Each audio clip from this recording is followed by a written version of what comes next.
something like that. I don't know. Does she talk about guys? No. She actually gets grossed out. These are odd things to say about his missing friend, because he doesn't sound like he's talking about his close friend. If we look at the context of the situation, Liam is sitting in the police station getting interrogated after the disappearance of his friend. Sarah is missing, and anyone close to her, or anyone who even casually knows her, should be very concerned about her well-being, particularly if it's believed that she may have taken her own life, given where her car was found. Do you know, did Sarah have a boyfriend? Just over her boyfriend. Okay. What did you say that? Has she never called her ever? Okay. Have you ever had any conversations with her about, like, her dating, like, her being maybe? Could you, I know Liam's obviously friends with Sarah, so I've known her a long time. How often would you see Liam and Sarah together? Like, once a month? The detective should try to ask more open-ended questions. Despite the fact that he's just gathering background information at this point, he should still allow Preston to talk as much as possible. Preston's body language with his hands on the table seems forthcoming. His answers to questions appear honest at first, though brief, and he doesn't elaborate much. But this may be because of his age, and not because he's particularly nervous or trying to hide something. How would you describe Sarah? What is regular person? Nothing's been quirky. Maybe like quirky. It's like, I don't know. I was just weird, but like, she just had like little things about her, it's like a little different. Like, you thought, like with all her like online stuff, like she would make like obscure references to YouTube videos and stuff. What way she's online? She's on a lot of like bloggers and stuff. But she's been to YouTuber conventions and stuff, like all over the place. Sarah's friendship with me, and how would you describe it? They're good friends. Preston has been almost entirely motionless, expressionless, and just overall very flat in terms of his facial expressions throughout the interview. His voice is very monotone, and there are no inflections in his tone of voice. Most of her girlfriends have kind of left her over the years. After everything that she went through with her mom, she's continued to go through with her dad, and it's just been kind of like boys hanging out with her. And if we were to bring up anything about it, she's always grossed out. When you say grossed out, what do you mean? Like repulsed, like, oh, don't say that, oh, it's gross. Just anything about it in general. And your conversations about it would be what context, like just joking around, not make this comment or whatever. Yeah. Does she ever talk about liking guys or not that I know of, girls? No. She has been known to obsess over girls in the past, though. One of my ex-girlfriends, a few years ago, she was completely obsessed with her right around the time her mom's had cancer and was dying. And she just would always say stuff like, Maggie, if you don't come here right now, I'm going to kill myself, or... Why would Liam mention these things about Sarah? Could he be maybe trying to set up a sort of profile of Sarah as being outcast, unstable, or as being strange in order to support the idea that she took her own life, so he won't be considered a suspect? I mean, you guys know about Drapers, right? Robin Draper? You've spoken to her. There have been multiple occasions where my ex-girlfriend Maggie just had to go to the Draper's house to help her with either her dad. I can't say for sure if her dad was going to do something, but there has been a few occasions where she said, my dad's going to hurt me or I'm going to hurt myself in the past. And, but I guess the point I'm trying to make is just she can obsess over girls. And this YouTube thing that she has going, she's obsessed with these YouTubers, and most of them are known lesbians. So I don't know if they were role models. I don't know. I don't know if how her family would have taken it if she were to come out and say it. Because she's always been, I don't know. I called her a tomboy the other day. I guess that would be a good way to describe her. Here, the detectives do a good job of staying silent and letting Liam talk. He's offering a lot of information well beyond the question of her sexuality. However, when Liam is done talking, the detectives fail to follow up on the multiple allegations Liam makes. Sarah's potential issue with her father and her threatening to take her life is potentially relevant and possibly related to her disappearance. They should have gone back right then and dug into those things deeply before moving on to her work history. No. Does she work now? No. She's had multiple jobs in Memphis City that she's either been fired from or quit from. I've never known her to be able to hold the job. She gets let go. Yeah, but she quits. Both. I know Bruno's let her go. I'm not too sure. I guess she wasn't good at her job. Liam continues to speak negatively about Sarah, stating that she has had several jobs that she's been fired from. Again, trying to depict her as being unstable. I think that his desire to reveal these details about her during the interrogation is very much a giveaway that he's purposely trying to steer investigators towards the theory that Sarah took her own life. Anyone in his position who is concerned about his missing friend would at least talk about her with a little emotion, with a little empathy. Liam doesn't sound like he's sharing information about his missing friend in order to help investigators find her. Instead, he sounds like someone who is ratting out his friend. The fact that he's sitting in an interrogation room, probably knowing that there's a camera pointed at him, and he's lying and trying to create a story about Sarah being unstable, is a very significant indication of his antisocial nature.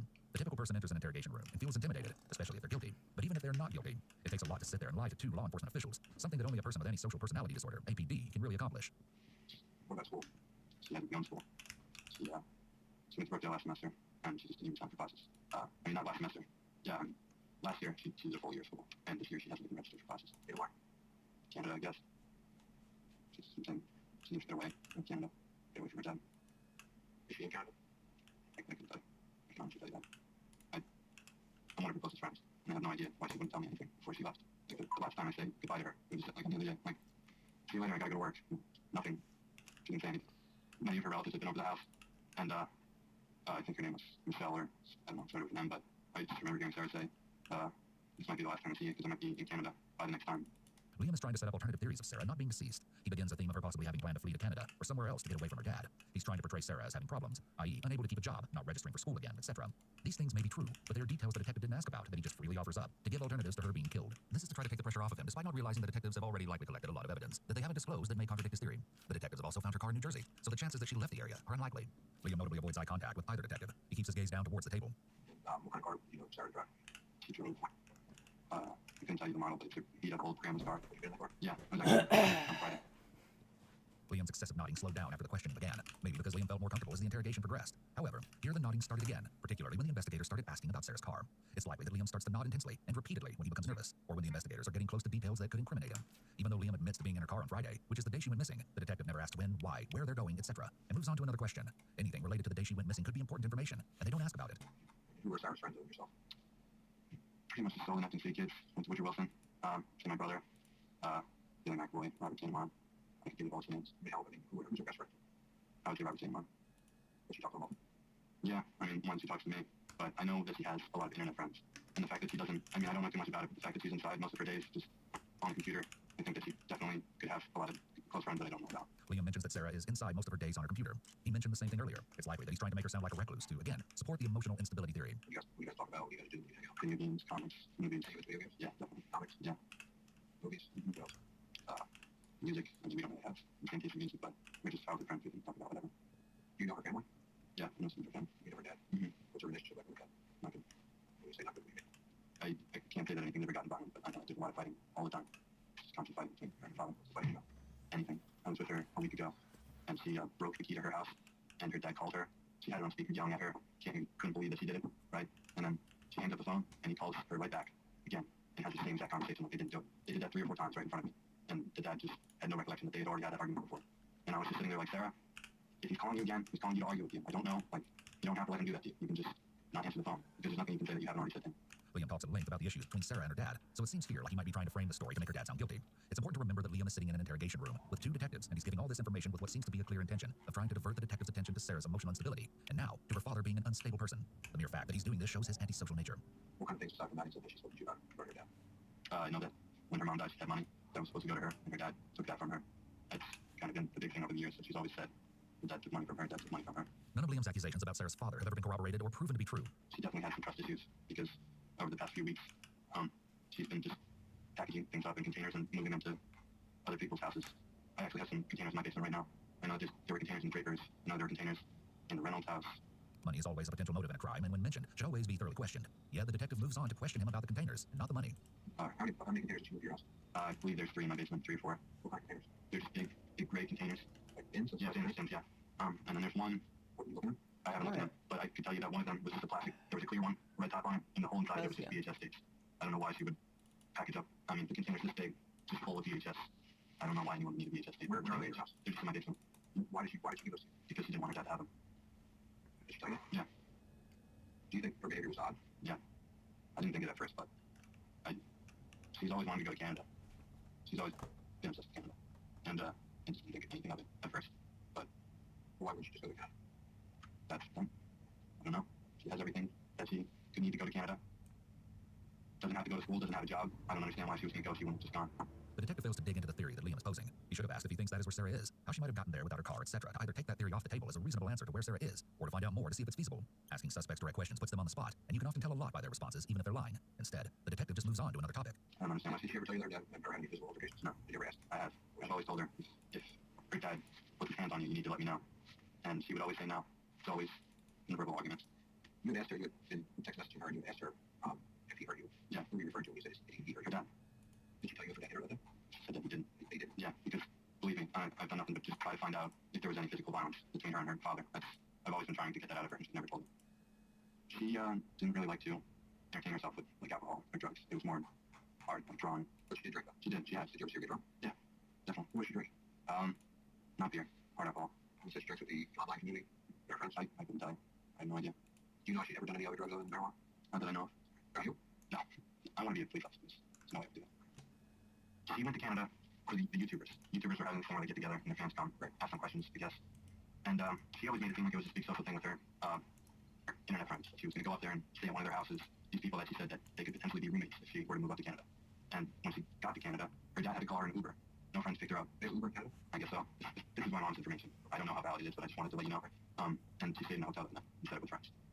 So, everything she could tell me could be a lie. Just based on that. Because I thought she had all these friends that she was going to spend time with. The interrogation seems to be very disjointed. Liam is clearly willing to talk to them, and yet almost 40 minutes in, they have yet to really get into any questions regarding the day she went missing. While it's important to get background information and build rapport, you don't want to wait too long to get to the heart of the interrogation. Liam has once again steered the conversation back to Sarah's desire to move to Canada and her familiarity with the country. This is highly suspect because it's quite off topic from the discussion of how much Sarah likes to drink alcohol. Still, the detective asks nothing about this. A few weeks ago, it's your grandmother's house that they live in. They had a house now on that they were going to live in, but it was so full of stuff that they were forced to live in the grandma's house. One of the family members came over and trimmed the bush, the walkway, upstairs to make it easier for the grandma.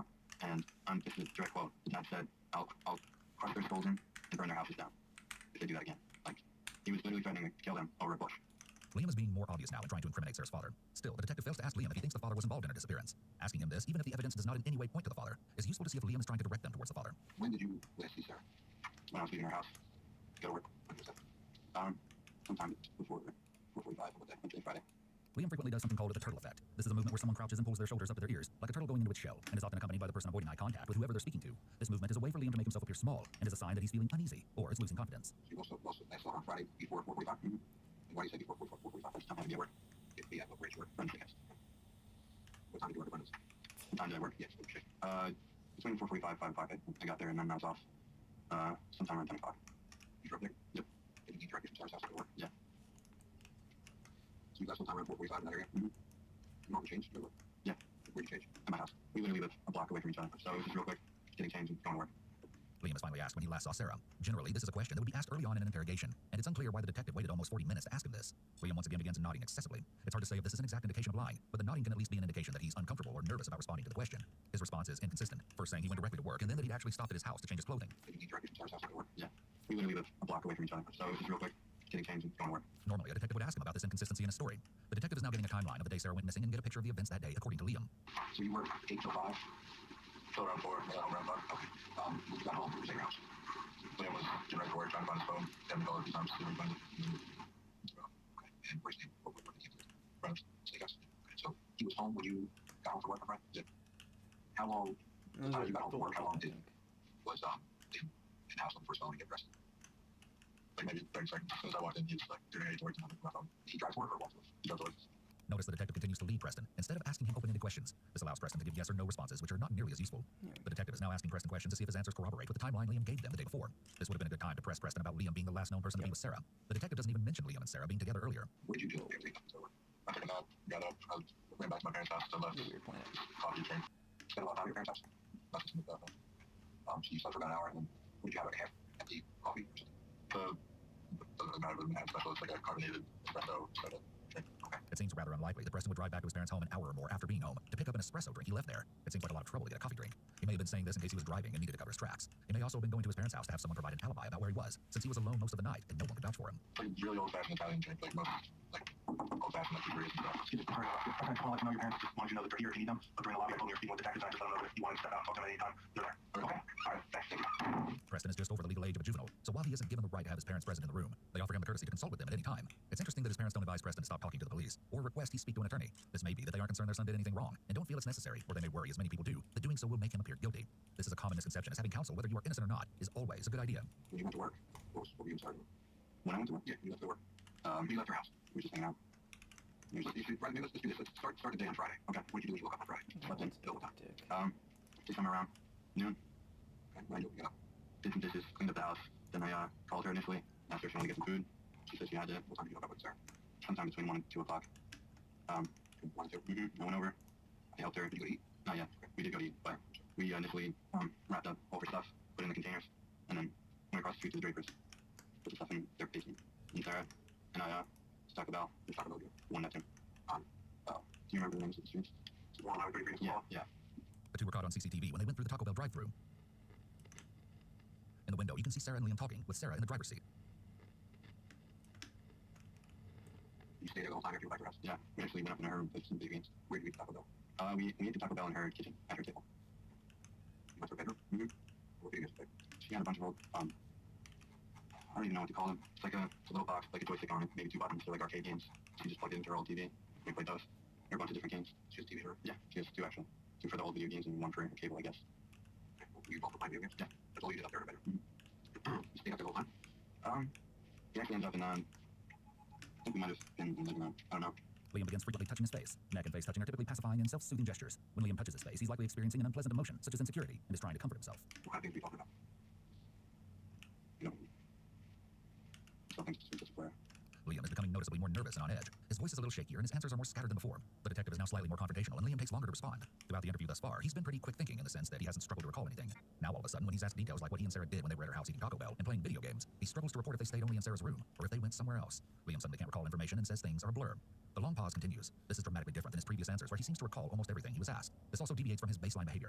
Despite Liam's timeline of events for Friday, in a text to a friend, Liam says that he was sick with the flu and spent the last 3 days in bed. Yet he never mentions to the investigators that he'd been sick. If it were true that he'd been in bed for 3 days, one would think that Liam would mention this to the police. So why would he lie to his friend? Maybe because he was actually busy doing something else.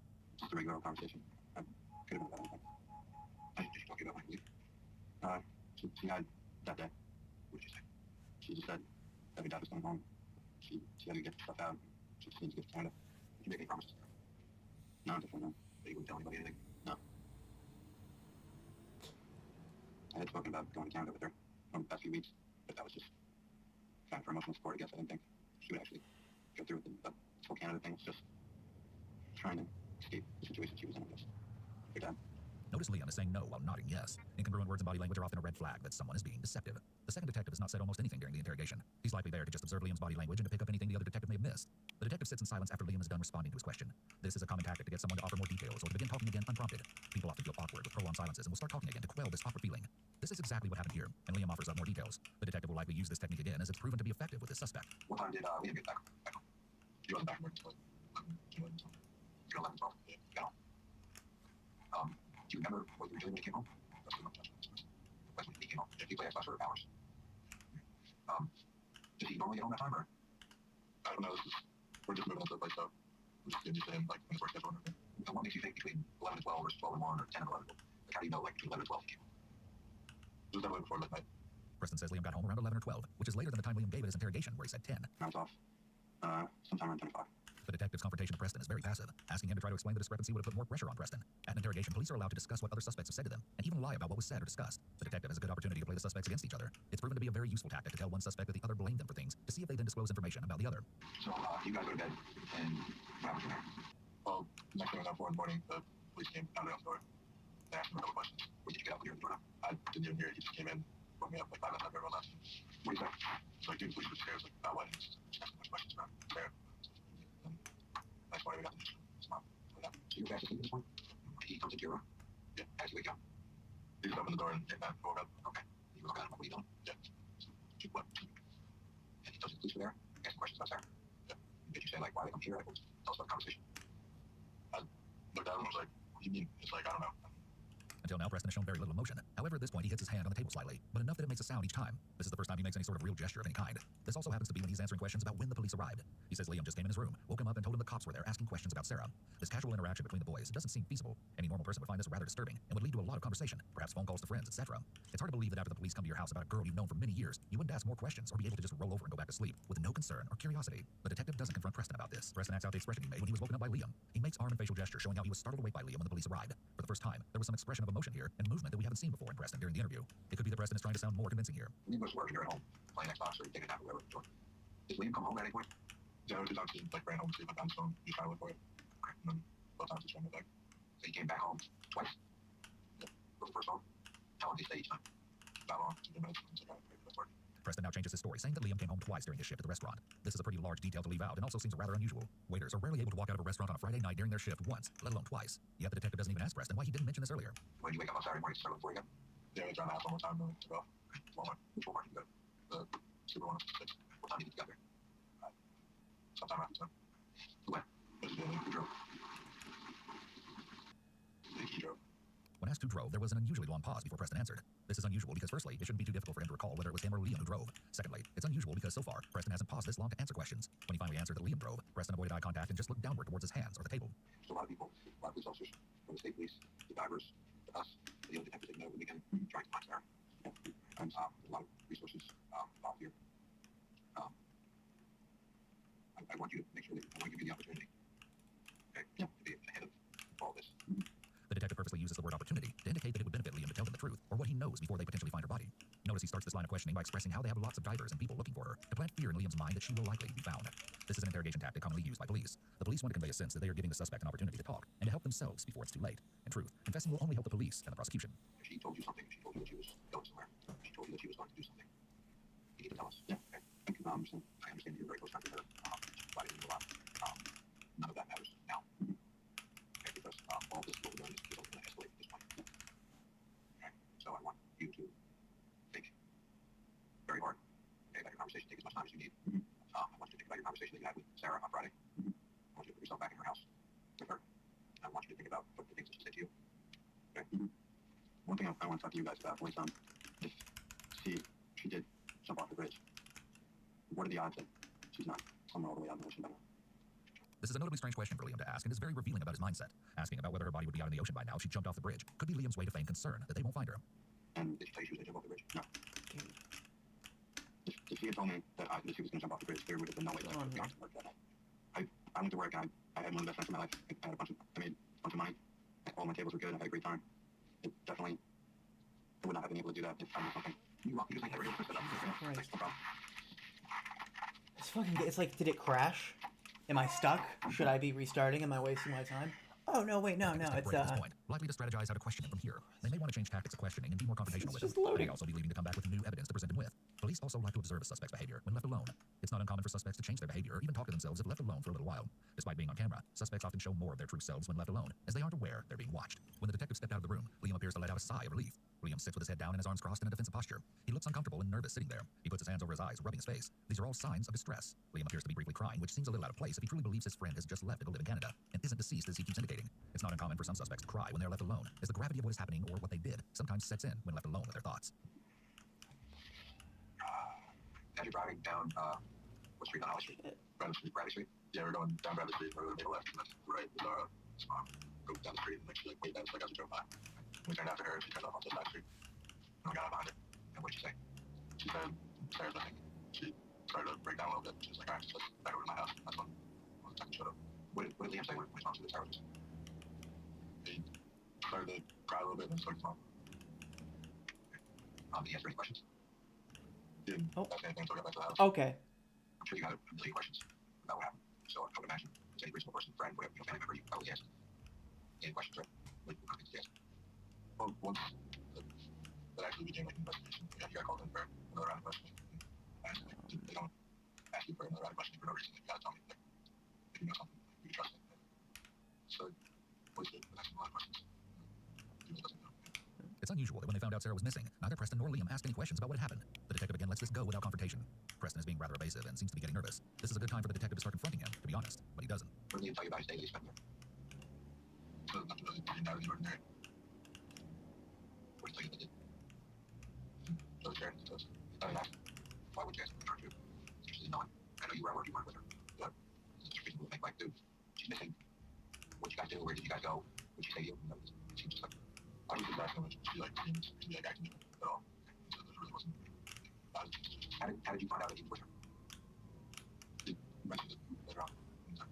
He got breakfast. He didn't tell you on Friday when you guys ran out for We're good. So he told you on Saturday? We're good.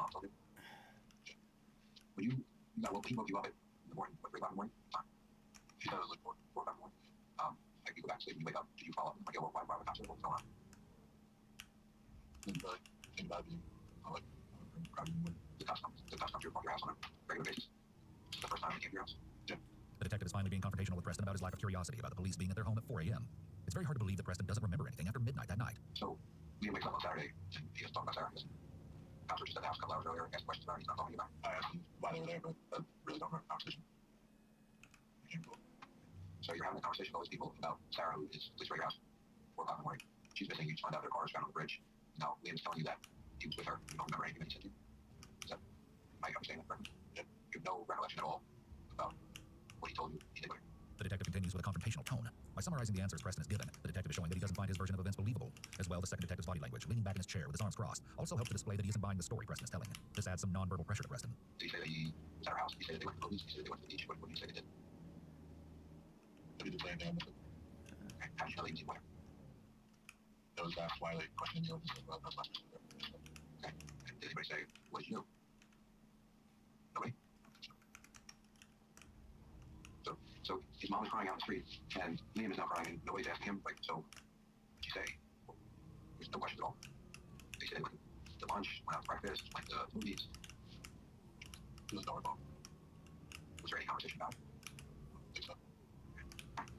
at any point, was there ever any conversation? Does anybody care about any, like, asking any questions? Like, the main topic conversation. What's the messages? What's the topic conversation? Anything that's popped up. What kind of things popped up in conversation? Relationship with the dad, online community. Notice that the list of topics Preston shares are all the same ones that had been discussed during Liam's interrogation. This is a pretty good indication that the boys tried to make sure they were consistent in their stories before Preston came in. This seems especially likely since some of the topics seem rather trivial considering the circumstances. But all these things are coming out about our relationship with dad, but still not coming out what Liam and Sarah did on the day that she's scared. I was asking about, they were volunteering the information. They were said, we went to the movies and watched the movie, or we went to her house and we watched TV. Not that never came off the conversation. Fucking hard to Preston's drive. friend goes missing. Your friends help find the person's missing.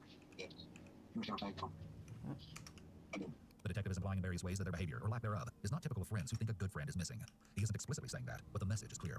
This makes Preston think that he isn't coming off credibly, and the detective hopes this will get him to crack. He may have been more successful if he posed the question and stopped talking. By continuing to speak, it takes the pressure off of Preston.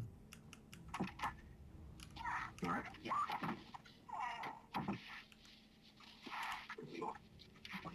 Conversation we had before I left. Yes. Okay. Awesome. I haven't thought of anything, but I must have left video games. So what were you doing? Oh. What did she tell you? Well, that's not great. Besides her wanting to go to you. She didn't say. She had to ask you some just went away. She just, you haven't told us about that bank. Yeah. I think you haven't told us about the bank. Though he didn't mention it before when he was telling the detectives the timeline of his day, Liam and Sarah had gone to the Kearney Bank and were seen on CCTV. Okay. That Well, I way. told him about the bank, but did you go to the bank? I was with her. I was way back and talk about what bank you go to. She invited me to the Kearney. And what'd you do? No idea. I didn't go in. Stayed the car. Yeah.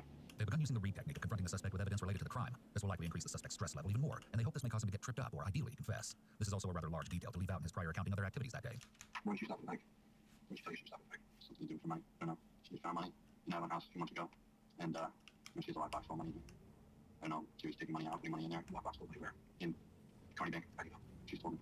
What did she tell you about that? Just that. That's where her money is. The detectives bring up the money Sarah had as it establishes a possible motive for Liam. Initially, Liam acts like he doesn't know much about the money, but as he continues to speak, he keeps revealing more and more details. The detective never throws out the possibility or asks if maybe she was killed for the money to get a response from Liam. Since money is such a common motive, it's a logical question to ask and puts more pressure on Liam, and seeing how he responds would have been useful. Whose money did she find? She said that it must have belonged to her mother. What she thought was her mom left it for her. Hid it in the house. So if her dad were to take her money, she would still have money left for her by her mom. That's how much money. I couldn't say. She never told me. She said it could be. She told me a range. She said it could be from 20 grand to 100 grand. She wasn't sure. She wasn't sure how much money she found. Yeah. How does that make sense to you? It would be sure how much money. Well, she told me the condition of the money was pretty bad. It was all stuck together. All of it was old bills. Did she give you any of the money? No. I don't know. I do know that Robert St. Mon's another person that knows about the money besides me, though.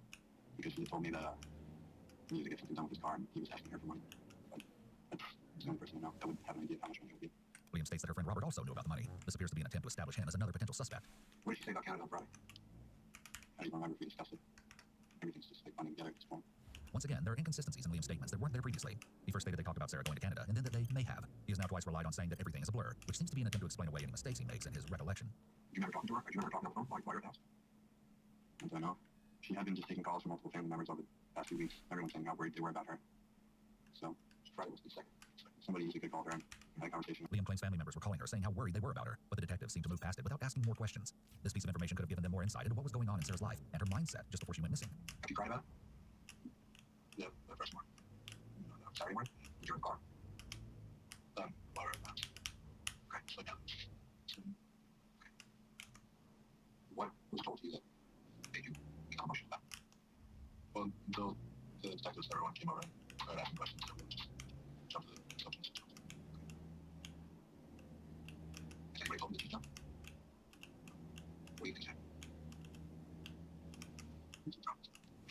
Why do you think you jumped? Sticks to see. Just from the stories I've heard about what goes on with her dad.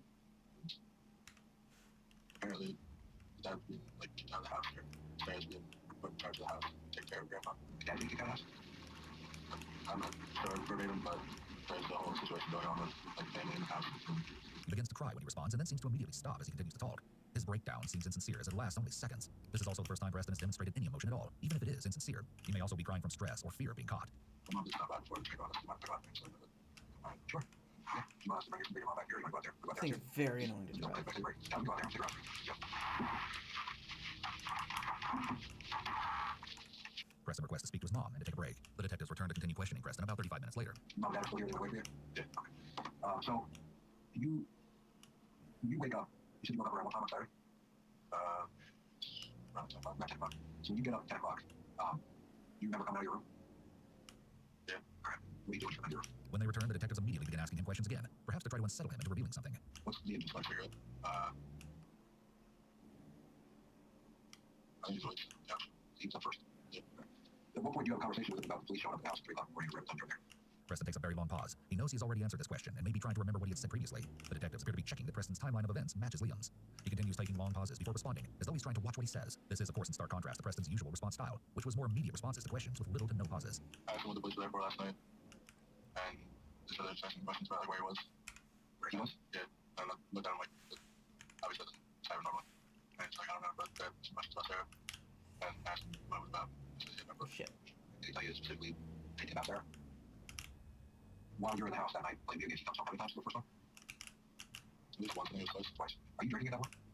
Yeah. You smoking? You by yourself? That's me. Yeah. How confident are you once I'm in battle? Fairly confident it was around 11 o'clock. If it wasn't 11 o'clock, then yeah. So you don't think it was before 11 o'clock? And what makes you think 11 o'clock? I'm not sure what it is, but somewhere like that night, I just remember looking at the clock and it being around 11 o'clock. At that point, have you had anything to drink? Have you smoked at that point? The detective continues to ask him questions Preston has already answered, and asks him to confirm his prior responses. This technique can backfire if the suspect then replies, I don't know, or I'm not certain. If they respond this way, it adds uncertainty to the suspect's prior timeline that has been previously established, and allows the suspect to show he isn't lying, but just isn't sure. It's better to have a suspect answer once, and then lock them into that answer. I was talking with my girlfriend at the time, and the conversation was back that far. No, I didn't after 200 messages. Preston shows some transparency here when he takes out his phone in front of the detectives. This shows his willingness to answer some of the questions. It's interesting that the detectives don't ask permission to take Preston's cell phone when there is likely useful evidence contained in it. Cell phones often provide a ton of important data for the police, and a suspect's refusal to hand it over can be telling in and of itself. How has the picture been myself face? I mean, that was mostly like a facade, but trying to just like, he's okay, like, trying to be tough about it, but definitely pretty upset about it. As you said, he's normally a pretty upbeat person, and that's like pretty much all this dude is talking about Sarah. When Preston was asked how Liam's demeanor has been in the last couple of days, Preston responds by again using his hands, but this time to show that Liam was trying to be tough. Preston doesn't make facial expressions while speaking, and his voice is monotone pretty much across the board. So when he uses his hands, it's possible that he's lying. The random nature of his sudden use of hand gestures indicates that something is different about what he's saying at that moment. He used the same awkward gestures when he banged his hand on the table earlier, and when he impersonated himself being startled away. Did you communicate with Sarah when you left your house today? No, I didn't have my phone. I actually left work while I was at work to go to my house, tear everything apart, looking for my phone. Where did you get your phone? I didn't have my phone on me that night. Where was your phone? I have no idea. Still don't know. You guys have it now, right? Yeah. I don't know what happened with my phone that day, but I just remember going to work, realizing I didn't have it. And, yeah. My mom told me that they found the phone in the Draper's driveway. I could have lost it when I was moving. Okay, I don't like that thing at all. I'm not gonna buy one. I was thinking about it. I'm trying not to use my phone as much as possible. Why? It's annoying as hell to have fucking tank controls. Just call, text. I don't really use it too often. You don't think you use your phone a lot? No. I mean, It's like mowing your say fucking I'm lawn. like an average person. I think too crazy. I've sent some jokes and the you know what's called. No, that's like the picture. Yeah, so I just bought Walmart Saturday morning. What I couldn't find my other phone. And I use a phone. I have multiple employers and stuff like that. So Liam immediately contradicts himself. He has changed his answer to how often he uses his phone 3 times. Likely after the initial lie, he realized that the detectives could easily obtain his phone records and see his usage. did you try reaching Sarah after you left her house? No, there's no way you could have. Your house phone? My house phone? Yeah, I have a house phone. I live in a house with my roommate. I have my cell phone. Yes, his cell phone. Put it at your mom's house. It's very safe property, right? Yeah, pretty much. But no, I just went straight to work. Straight home, straight to work. The detective intentionally looks at his notepad and then asks Liam a question. He may or may not have been referring to notes, but he wants Liam to think he already has evidence to support the answer to the question he's posed. This is another common technique police will use, even referring to blank paper sometimes to give the impression they have evidence they don't in fact have. This tactic works extremely well with many suspects. She called your number from my house line a couple times. My cell phone number? Why was she doing that? Why it would be during time that you were there at the house. While I was at the house? Well, what time would that be at? Because you couldn't work. Or around the time that you left to go to work. Did you tell her that you lost your phone? I didn't even know that I lost my phone. Well, when you went to work? No. There was no way I could communicate with her. Did you know her house number? No. No idea.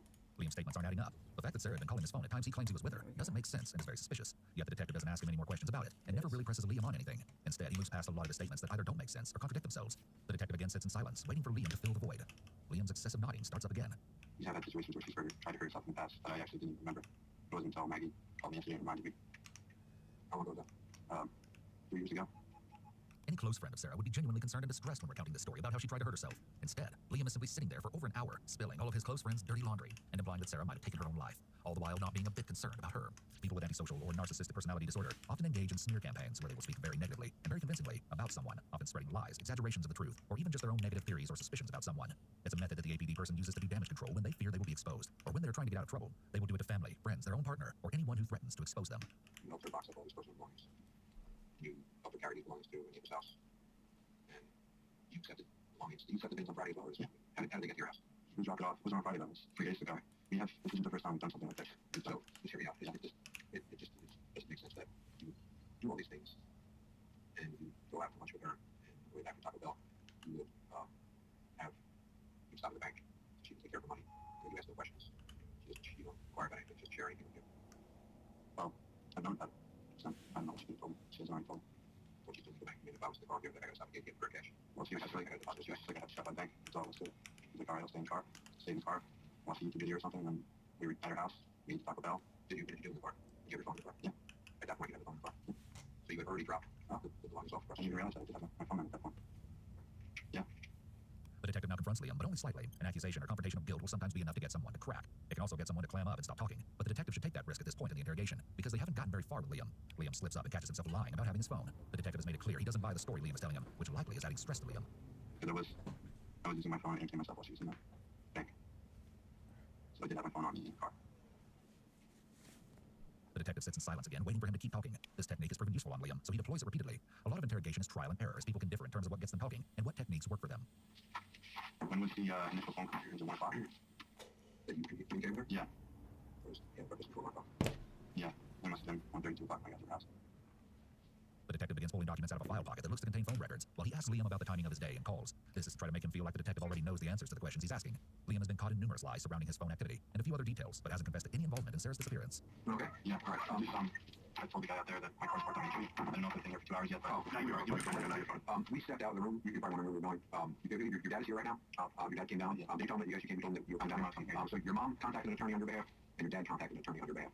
So there's now 2 attorneys that are expressing interest to represent you. We're not going to talk to you any further today. We appreciate you coming down. Yeah. Hang tight here. I think your dad, maybe one of the attorneys, I don't know, we want to talk to you. So kind of just, if you don't mind. Yeah, no, you don't have to, but we're done talking to you at this point for today, so we appreciate it. Okay? All right, thanks. Thank you. No problem. Thank you. Yeah, it's 4:55. We'll be right in. Okay, thank you. No problem. The detectives were unsuccessful in These obtaining a are confession, always but they have caught Liam in fucking numerous worst. inconsistencies and nailed down a timeline. It appears they suspect Liam knows more than he's letting on. However, they will now have to find other ways to get evidence, since he won't be giving any more statements to them based on his attorney's advice. The detective may have been more successful in confronting Liam with more direct accusations and questions surrounding Sarah's actual disappearance and pressing him on the fact that they don't believe she left for Canada. They never mention the possibility of foul play at all, which is a distinct possibility. They should have asked more open-ended questions and then asked more follow-up questions on statements. No,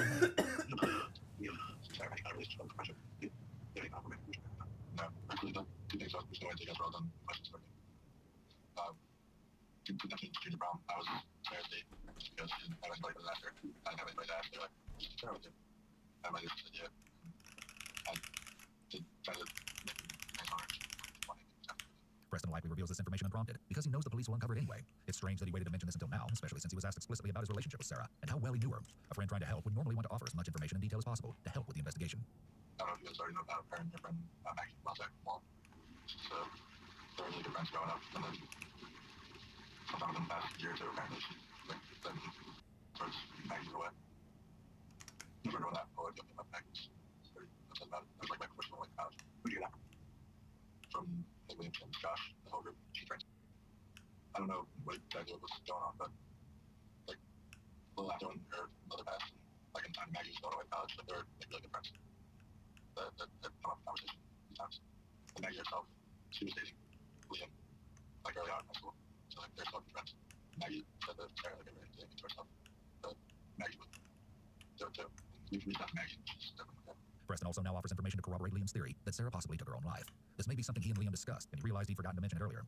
The detective intentionally sits in silence to see if Preston will elaborate unprompted, to keep speaking. What else would be important person on the games?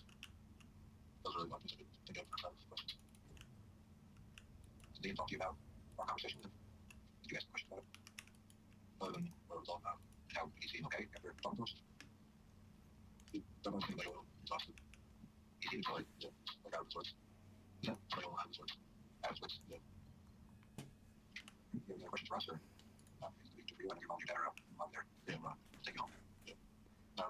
Do you also have oversight takedown? Yeah, I do remember. Yeah, absolutely. Very much. I appreciate it. Thanks so much.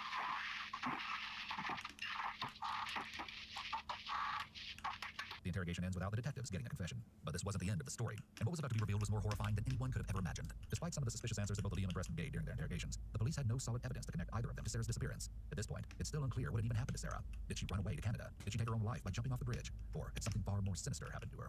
There was no sign of Sarah, no body, and no one was admitting knowing anything. The only thing that was clear was that something wasn't quite right with the stories Liam and Preston were telling. Sarah's disappearance remained a mystery for a few months and was investigated by authorities as a missing persons case. That is, until someone came forward with information that finally blew the case wide open. Were they questioning? Oh yeah, a lot. About what? About killing Sarah. They were up my ass. First it was just normal police, they were on my ass, and I had to go in and get interrogated by them multiple times, but then it kept moving up levels, and now it's a federal case. I got the FBI. So you've been laying low, I guess? Oh yeah. And that's not even the worst part. The worst part of it is I thought I was walking out 50 grand, 100 grand in my pocket. Yeah. She had one safe, and she took money out, and she only had 10 grand.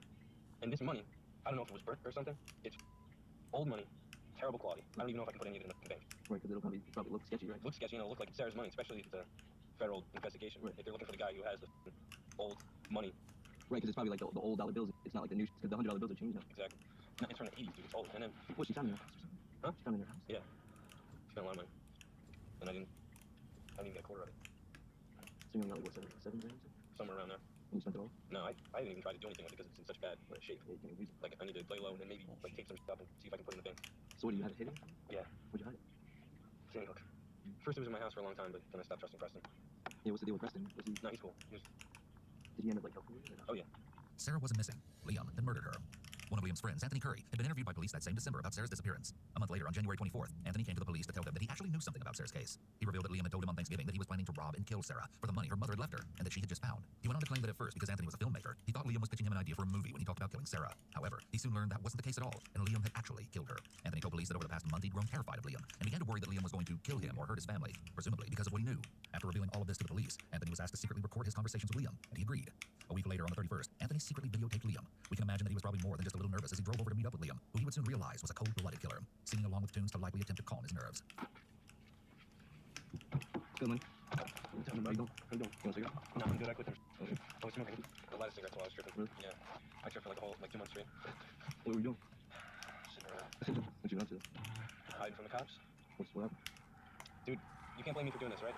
I gotta fill you up real quick, right? Oh my god. No disrespect. I'll show you. No disrespect, okay? Nothing. Yeah, I got the FBI on my ass, dude. I had planned Sarah's situation for me to be interrogated by cops. Like, that was whole part of my plan to make me look not guilty. What Like, did you don't know, like, you didn't hear about it? It was all over the news. I didn't know if you like them. And the worst part is, we threw her off the bridge, and the body never showed up. She's probably frozen. It's probably pulled away out in the ocean. And it's frozen, so she's not coming up anytime soon. Her body's probably at the bottom of the ocean. Or she got eaten by a shark or something. Yeah. Bro, this is like a movie, bro. And, dude, alright, so, I'm hanging out with her. She has, we went to the I bench. mean, we it's took good that some he money, turned this in, we're but counting god, up, he and sounds then like a douche. she goes to walk out the front door. I choke her out, drag her. My biggest problem was the dog, and her dog. So, yeah, I laid took her there and out. watched as I You killed know, her. Didn't do as you anything. do. Her dog. What kind of dog? Yeah, what kind of dog is that? It's like some. Was it a big It dog? looks like a beagle, but it's like the size of a Great Dane. Jeez. Nobody was there? Grandma? No, nobody was there. Even her dad wasn't there. He was in Florida. Yeah, you said that. He was Yeah. there. So, I had to leave. I dropped my phone at Sarah's house. My phone was at Sarah's house. Like, Wait, you left your phone? yeah, I lost it. I couldn't find it. I had to go to work. I had timed everything out so that Why did you take your phone? You should have left it in your pocket. Dude. What were you doing? strangling someone. I couldn't find it, dude. It ended up being out in the driveway. Oh, we must have dropped that. I must have dropped when I was crawling to get in the car. At one point, while the boys are talking in Anthony's car, someone knocks on the window and asks for a ride, which they refuse. Who's that? Oh, how do you roll this one? It's over Can here. you guys do me a huge favor? Can you ride like right down the road? Nah, I can't. I got so much in my bag. I'm sorry. I can't. Really? Yeah. Please? Nah, I really can't. I'm sorry about that. Fuck off, please. We're filming incredible goddamn Yeah. evidence. Yeah. No, hell, I'm not giving you a ride so she can steal my fucking equipment. You know who you're talking to. Stop killing people. You're gonna ask me for a ride. Get the fuck out of here. Oh, And it seems that Anthony had no reason to worry that Liam or even Preston might do something to him or his family because of what he knew. you are the only person on this planet that knows besides Preston. And Preston doesn't know that you know. And I think we should probably get back to our house. I mean, I gotta get head back to Brooklyn. Where? I got work at 6 a.m. Because Preston doesn't like this idea. He doesn't like that you didn't just come to the house. And if he knows that you know, I don't want him.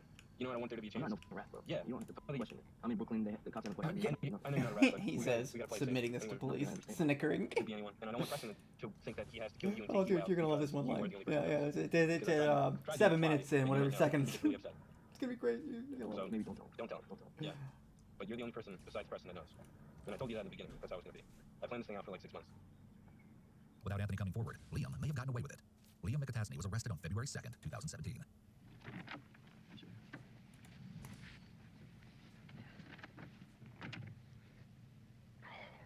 you can see, Liam was brought into an interrogation room in handcuffs. Benedict. His demeanor doesn't look like that of a person who killed his childhood friend in cold blood after sharing a meal together and planning the crime for half a year, all for a small amount of cash. He spends the next few hours sitting alone with his head bent, occasionally shifting in his seat. Sounds gone. Investigators suspected that Preston Taylor knew a lot more about what happened than he let on in his initial interview, so he was also brought in for questioning. While Liam remains quiet, Preston, on the other hand, finally had a lot to say. Preston, have a seat right over here. We'll be right with you, okay, man? Bye-bye. While Liam was handcuffed, Preston was not. This could be an indication that the police want Preston to feel like he isn't as guilty as Liam. That way, they may be able to earn his trust and use it against Liam. After being left alone, Preston looks around the room and bites his nails. He appears nervous and uncomfortable. The detective instructs him where to sit and strategically places him furthest from the door. The room is stark and has nothing on the walls or inside it besides some chairs and a table. This is done intentionally to not distract the suspect and to make them feel on edge. Hey, Preston. Sorry to keep you waiting, man. How you doing, all right? Yeah. You remember me from December? Yeah. My name is Brian, Weiss Brown, detective with the prosecutor's office. I don't know if you ever met Detective Wilbert, Mike Wilbert from Neptune City. He was not with us when we spoke with you down in Belmar. But I first just want to tell you thank you for cooperating, coming down today to talk to us. We appreciate it. I know you had said you have a lot of questions. We had spoken to you out in the car and transported you here. I told you that we were not going to talk to you in the car. We wanted to do it in the setting. Talking to you in the car is not appropriate. So we'll get to all your questions. We'll be happy to answer anything we have. We do want to talk to you. And before we do talk to you, I do provide you the Miranda rights. The two detectives are very friendly as they think Preston is ready to confess fully. They read him his Miranda warnings and have him initial after each right to indicate that he understands them. This is the best practice, especially with a suspect who is either young, uneducated, or unfamiliar with the criminal justice system. Preston, obviously, you know why Mike and I want to talk to you today. It's the same reason why Detective Mahoney and I spoke to you back in December. Okay, it's about Sarah. We know what happened to Sarah. Ever since she was reported missing, the Neptune City Police Department, the Belmar Police Department, and the Mountain County Prosecutor's Office has been working tirelessly to find out what happened to her. And we did. Okay? We know what her involvement in. And we did. You want to talk fuck. about that, right? What we're most interested in knowing, not necessarily what happened, because we already know that. We want to know why it happened. Right? We want to know why Liam did what he did. He killed Sarah. Oh. Okay? We know you know that. Right? You know that. Correct? Yes. Okay. That's what we want to talk to you about. Right? I want you to know that we understand that people put themselves in positions that, looking back, they regret. We get it. You're a 19-year-old kid. You have a whole life ahead of you. Right? You got to lay it out for us as to why it happened. Right? Did Why you did what have you a did. whole life ahead of you. Okay? How much money are we talking about? Who says that she had anywhere from upwards of $50,000 to $100,000 left to her in cash from her mom? Okay. Where'd you get the money?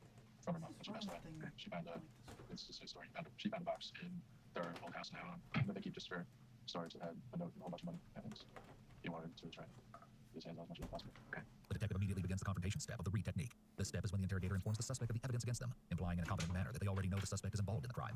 The suspect's stress level increases, and the interrogator may invade the suspect's personal space to increase the discomfort. Here, the detective leans in towards Preston as he speaks. By minimizing the severity of the situation and downplaying the consequences of Preston's involvement, the detective hopes he will be more honest and forthcoming with them. At some point, either before Sarah was killed or shortly after, Liam had been bragging to his friends about having a lot of money. But later, when one friend asked to borrow money from him to buy a camera, Liam said he didn't have any. Liam refused to tell the friend why he no longer had money unless they spoke in person, but he added that he was running out of data on his phone and that he was unemployed. We now know that Liam had been expecting to steal a lot of money from Sarah. Instead of $50,000 to $100,000, Liam only found around $10,000. He once again ominously warns the friends that he can't explain what is going on over the phone. Did he tell you ahead of time that he was going to do this? Yeah. Right. How long do you think that he planned to do this? About a month, which wasn't too serious at first. Okay. Do you remember the first time he told you that? First time he told me about it, him and Sean came into Clancy's where I was working, and he just said, like, no intentions at this time, but Sarah just found a bunch of money, and that was it. And then it wasn't until about a month or two later he said that he was coming up with the idea. Okay. What did he tell you he planned on doing? Taking her out and then find somewhere to dispose of the body. Okay. When you say taking her out, what do you mean? Strangling her. Okay. And then he was going to dispose of her body? Right. Did he tell you what he planned to do with her body? No. Okay. How did you... I want to bring you back to the day that this happened. All right. Do you remember what day of the week it was? No. All right. It was a Friday. Do you remember that? Yeah. Okay. Do you remember what you did that day? Did you work or school? I went to work with my dad, and then Do you remember where you worked? Atlantic Islands. Okay. Doing a construction job? Yeah, I was working with my dad. We were taking out a bathtub. Okay. Doing the whole bathroom remodel. Okay. And I got home just as he was getting ready to run out the door for work, and he was like, "Dude, I did it. I need you to follow me later with your car." And I just didn't really What? know what to do. I was no longer at that point. Okay. When he said that he did it, did you know what that meant? Yeah. What did you take that to mean? I told him he killed Sarah. Um, Said that her body was still at the house. And that he needs to give her to me. The detective is establishing premeditation. There's no legal obligation for Preston to report what Liam was planning, but helping him before or after the murder is a serious criminal offense. Despite being honest, Preston is using minimizing words to downplay the horrific nature of what Liam did to Sarah. He speaks in a monotone and is emotionless, even though Sarah was his friend. The detective is establishing a timeline now that he thinks Preston will be more honest with them, and now that they have a better idea as to what really occurred. Without realizing it, Preston implicates himself further by stating that Liam simply said, "Dude, I did it," showing Preston was involved in the planning. If he hadn't been, he wouldn't have known what Liam meant by this very vague statement. Yeah. I got home just as he was getting ready to run out the door for work, and he was like, "Dude, I did it." The detective catches this and has him confirm he knew what it meant, so that he can't deny being involved in the planning later. I took her out, dragged her in the back, put her in the bathroom, and then I had to go straight to work. So Preston came over, took the body, put it in the bushes, and then I was at work. Never I mind, had a he's full not a good guy. night of work, except I left work a couple times, which looks sketchy. I looked for my phone though, which is a reasonable thing to do. Yeah, you gotta look at your phone. Yeah, Which is kind of like me losing my phone is kind of a good thing because the cops are like, oh, he's hanging out with her, he lost his phone, he's going back and forth between his house looking for it. And And then I get off work that night, go straight over. Preston and I go over to her house, take her safe, bring that over to my house before we do anything. Then we take her body out of the bushes and drag it over to her back fence. And I crawl, get into her car, and I back up. There's a security camera across the street, so I had to act like her. I watched her every time she backed out. She does the same thing. So I backed out exactly like she did and drove off. Put her in the trunk. No, I put her in the passenger seat of her own car. And then Preston and I had these walkie-talkies to communicate with. We just used them again. So I was driving, and I had her buckled in the passenger Right, so seat. she looks like she's just sleeping. She's just sitting up, and my plan was, for me, I underestimated my own strength and how much a dead body would weigh. Because, It's went weight. yeah, I got up on top of the bridge to throw her off. My plan was I was going to throw her off, run over, jump over the divider, and get in Preston's car. And I go up, open the door, unhook her, pull her out, start dragging her to throw her over, and then cars start coming up. I see, like, headlights coming. I try to get her over, and I can't. My leg up. Like, Yeah, I her wasn't body, listening to the like, beginning of this. made me fall, and my leg, like, Not you know. a person So now I'm limping, my at leg's all. up, and there's 3 cars coming up. fucking So I fine with this grab her shit. body. Dude, I had superhuman strength, and I threw it in the car, and I picked it up, and her feet were up here, and her head was down there, and 3 cars go by, and I'm losing my shit, because that easily could have been a cop. Yeah. And then, I mean, the police station is like right there. yeah, and then Preston comes over the bridge, goes around, makes a U-turn, comes up behind me. The 2 of us throw the body over, and then we're out. Oh, so you needed help? I needed help, yeah. I pretty much hung her, like, I picked her up and had her just, like, dangling off the ground, and she just pissed herself, Yeah, and 'cause you lose control of said your my mouth. name, and then that was it. And it took me a half an hour to kill her. I thought I was going to be able to choke her out and have her out in, like, a couple minutes. I choked her out, and then she was just laying there having a seizure or something. So then I got a shirt, and I just shoved it down her throat so she wouldn't throw up or anything, and held my finger over her nose, and set a timer. That's the only time I had my phone. And it took me like a half an hour after I hit start. On the timer. This is the thing about, like, heists. There's so much that you can't account for. You don't know. Yeah. Nice. You don't know until it happens. William then went to work as though he hadn't just killed one of his closest friends. He likely continued on with his night as normal to have an alibi for at least part of the night, and to appear like he wouldn't have had time to commit the crime and move her body. Preston is describing all of his actions as if Liam made him comply. There's no mention of Liam threatening him or otherwise forcing him to assist in this crime, and Preston is looking more and more like an accomplice and co-conspirator. Did he tell you where her body was? He said it was in the downstairs. Okay. And what did he ask you to do?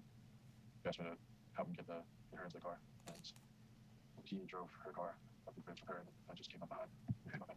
Okay. Now, prior to you said you got home from work right around the time that he was going to work, right? Yeah. What time do you think that was about? Right before 4 o'clock. Okay. It's still daylight. Okay. Did he have you go to her house and move her before you got home from work? I see you're shaking your head. What does that mean? Okay. What did he ask Yeah, you? mainly he wanted me to look for his phone because he dropped it. He dropped his what? His phone. His phone, okay. While he was there. And then he So said, you went over there by yourself? Yeah. Okay. And when you got to the house, was there anybody home? no. He said that her and Grandma were stopping by later. And that's why I had to leave. Okay. How did you get into the house? He left the back door and left. Okay. Do you remember, did you drive your car over or another car? He drove my car. Okay. Where did you park? Parked it across the street from College Street. There's a garage on the right, and there's a little dead end street. Parked on the dead end half the principal right now. Okay. So you didn't pull up in front of her house? Okay. Were you by yourself or were you with somebody else? I was by myself. Okay. Preston admitting he parked his car away from Sarah's house shows that he knew he was going over there to do more than look for Liam's phone, and what he was planning to do was something he didn't want anyone to see. So you accessed the property from the back? Okay. And you went into the back door? There was nobody else home? All right. And what did you see when you went into the house? I saw her body in the downstairs back bathroom. Okay. And can you describe what you saw when you went into that area there? Just her body just laying over the toilet. It was over the toilet? Yeah. Okay. What was she wearing? Her jeans. Did you see anything unusual about her body? Did you see any? Her big book. Okay. Did you see any blood? Did you see any bruising, any marks or anything on her body? She was starting to turn pale and like a whitish purple color, but no like bruises or anything. And you see you went into the back door. The bathroom is right pretty close to that back door. Yeah, so she was inside. Right. Did you go anywhere else in the house? I went upstairs to look for Liam's phone. Okay. Where in the house did you go? Look for his phone. I looked in the stairs room. Looking. So did you leave Sarah in the bathroom or did you do something with her? No, I pulled her out back. Okay. Just sent her over outside. All right. So how did you carry her? Did you throw her on your shoulder? Did you drag her? Just picked her up on her shoulders, dragged her. And you took her out what door? Back. Okay. And when you came out of the back door, did you go to the left or did you go to the right? To the right. Okay. So was that towards the driveway or away from the driveway? Away from the driveway. Okay. For the first time, Preston seems upset. However, his reluctance to talk about this is to protect himself, not because of what he did to Sarah. And how far, when you came out the back door, how far away from the door did you go? About 15, 20 feet under the bushes by the back fence. Is there a shed there? The casual way in which Preston discusses Sarah's dead body is disturbing. His tone never changes, and he seems completely unbothered. It was dark out by the time I got over there. Got her outside, but the sun was just going down. Were you able to see or did you need a flashlight or something like that? I was able to see. So then you leave, you go back through the backyard where your car was parked? Yeah. You got back in your car? Yeah, I went back to my house. Okay. You go back to your house or you go back to your parents' house? That's my house. 111. What happened? 111. Okay. And when you got back there, what did you do? I sat on the couch, just wait. Okay, waited for her. Preston admits that when he got back to the house, Liam wasn't there, and he sat on the couch waiting for him. This shows he had ample opportunity to go to the police or to discontinue his involvement, but actively chose not to. He came home twice during work. The first time he was like, "Did you do it? Where's my phone?" Like freaking out. And I just said, "No, I did it. I don't know where your phone is." And he just got mad and stormed back out the door. And then he stopped back home another time to like report the house looking for his phone. Liam left work a few times that night and was caught on CCTV as he snuck in and out of the back of the restaurant. And then when he came home from work, he told me, "Okay, follow me." And we went over. He grabbed a safe, put it in my car, got Sarah's body into Sarah's car. Took her car, had me go meet him at the intersection of the bridge. Okay. And when I got up to the bridge, he'd already put her over and jumped in my car. He jumped in your car? Yeah, right. Preston now admits he had the safe they stole from Sarah in his car. Liam obviously trusted the money, and they are clearly acting in concert. Had Preston not been a willing accomplice, Liam would have never let him hold the money, which was the motive for the killing. By saying that Liam alone threw Sarah over the bridge prior to him getting there, Preston is trying to make himself not criminally liable for helping Liam dump the body. The detective looks away and down at the table and puts his hand on his head. His body language indicates he knows this part of what Preston is saying is untrue. When you finally got off of work around 9 or whatever time it was, and you came home, you and him went back to Sarah's house? Yeah, right. How did you get to Sarah's house that time? I drove my car down the same way. Okay. And did you park your car in front of Sarah's house on her street or behind? No, I parked on that dead end behind her property. Okay. And you accessed her property from the backyard again? Yeah. Okay. So you didn't pull up in front of her house, park her driveway, and walk in? No. Why did you do that? Just Liam told me that there was a camera on the neighbor's house across the street to the right. Okay. Knowing about the neighbor's camera shows that they must have been staking out the area around Sarah's house, and that this was well planned. And you said that when you went back to Sarah's house, was Sarah still in the bushes? Okay. Was there anybody in the house when you guys went back there? Okay. What is the first thing that you guys did when you got back to her house? Went inside to look for his phone again. Okay. And then he went upstairs to get the safe Okay. Where was the safe? in her room. I'm sorry. Okay. Did you go with her? No. Where were you? I was downstairs in the living room. Okay. Where's the dog at this point? Still in the cage. Okay. What does the safe look like? So it was green metal, kind of like a Coleman camping style. Okay. How big do you think? Not that big. Like opened up like a laptop. Okay. And did you need a key to get into it, or was there a combination lock? They had a key, but they busted it up. Or how did you bust it open? So then came right next to your driver. At your house or at Sarah's house? Where's that safe now? Buried in Charter Park. Buried in the Shark River Park? Okay. Did you bury it or did Liam bury it? Buried it. Liam did? With the money? No. Where's the money? One's in another safe that he buried in Hartsmart Park. Like Sandy Hook? Yeah. Okay. Did you go with him to bury it? Would you be able to show us where that is? You know exactly where it's at? I didn't get a lot of money, but I had enough money to just be like living comfortably in my house, tripping, throwing parties all the time, doing whatever. I see your Snapchat, you're drinking. Every dude. Be careful, don't drink too much. No, I don't want you to hurt yourself. I'm coming off a bender right now. I was just up from everything, all kinds of drugs. Be careful. Cocaine, Adderall, whatever. Be careful. Shrooms, acid. You can't do that too much, bro. I told you. No, You it can't turn your mind into mush. No, it was just a experimental time. I've never really done a lot of drugs, so I just wanted to try it all out, trip a little bit, find myself. You did, so just stay away from that. Yeah. No, seriously, because I don't want you to be stupid after all this. When you arrived there and you parked behind from Sarah's car, where was Liam? He was on the sidewalk, facing the back of the car. Okay. Standing there or sitting there? What was he doing? Just standing there waiting for me to pull up. Okay. And when you pulled up, was Sarah still in the car? No. Did Liam need help? Did you have to help Liam? Because I know he said that he couldn't drag her and he needed help. Did you have to help him lift her over? Yeah, he had her on the sidewalk. Just something Okay. How when he had her on the sidewalk? She was sitting there? like half out of the car. Okay. So he was having trouble with it? Alright, so you helped him lift her and throw her over the bridge? That's fucking sharp. Was that hard to do Christ. physically to get her over the bridge? Preston changes his story. First he claimed Liam threw Sarah's body in alone, but now he admits that he helped. Notice that Preston reenacts a throwing motion with his arms. He may not even be aware he did that, as people are less likely to lie with their body than their words. Do you know about what time Sarah went over the bridge? We know what time we found her car. Yeah. Was it 10:30? 11? Were you just kind of guessing based on obviously the distance? I want to say it was 10:30, just off of memory and like relative time. Now what did you guys do after that? Like that night, what did you guys do? Did you guys party, drink, smoke? Yeah, we went back to the house, drank, smoked a little bit. Okay. He cracked the safe and started counting money. Okay. How much money was in the safe? It was 10,000. 10,000. Yeah. Right. Did you see the money? Can you describe it to us what it looked like? It was a lot of really old, beat up, torn up money. And do you know why it was old and beat up? Just was sitting in that box in Sarah's other house since What were the denominations? 2050s pennies. Now, do you know, did Liam tell you where the money came? Obviously, Sarah found it, but do you know where Sarah was keeping the money? Yeah, he said that she had $1,000. And what did he tell you about that? He said he had no clue how he was going to get it, but he would, and I didn't really believe. Yeah, Now, the money, there's 10,000. How much of that money did he give to you? $3 grand. $3 grand. Okay. Have you spent the money? You still have it in the house? I spent half of it on just a really big summer weed, and the rest he took from me and put it in that safe. And so did you and Liam went to bury the money together? Did you use a shovel, or were you, like, how deep is this hole? It really isn't deep at all. We just throw it in my hands. And the safe is in the ground there? Yeah. Okay. Do you have like a marker or something? Like how would you know where? There's I don't know how to describe it. There's like courtyards, like in these huge mounds of dirt. They're like have walls, like retaining walls, and in one of those, it's just in that very corner. It's like very understood. It's always very useful to get detailed information about things that only the perpetrator would know. It's also very useful for trial to have the money, as it was the motive for this crime, and introducing the money they stole into evidence will help sway a jury. You said there's another safe that's buried in Shark River Park? What safe is that again?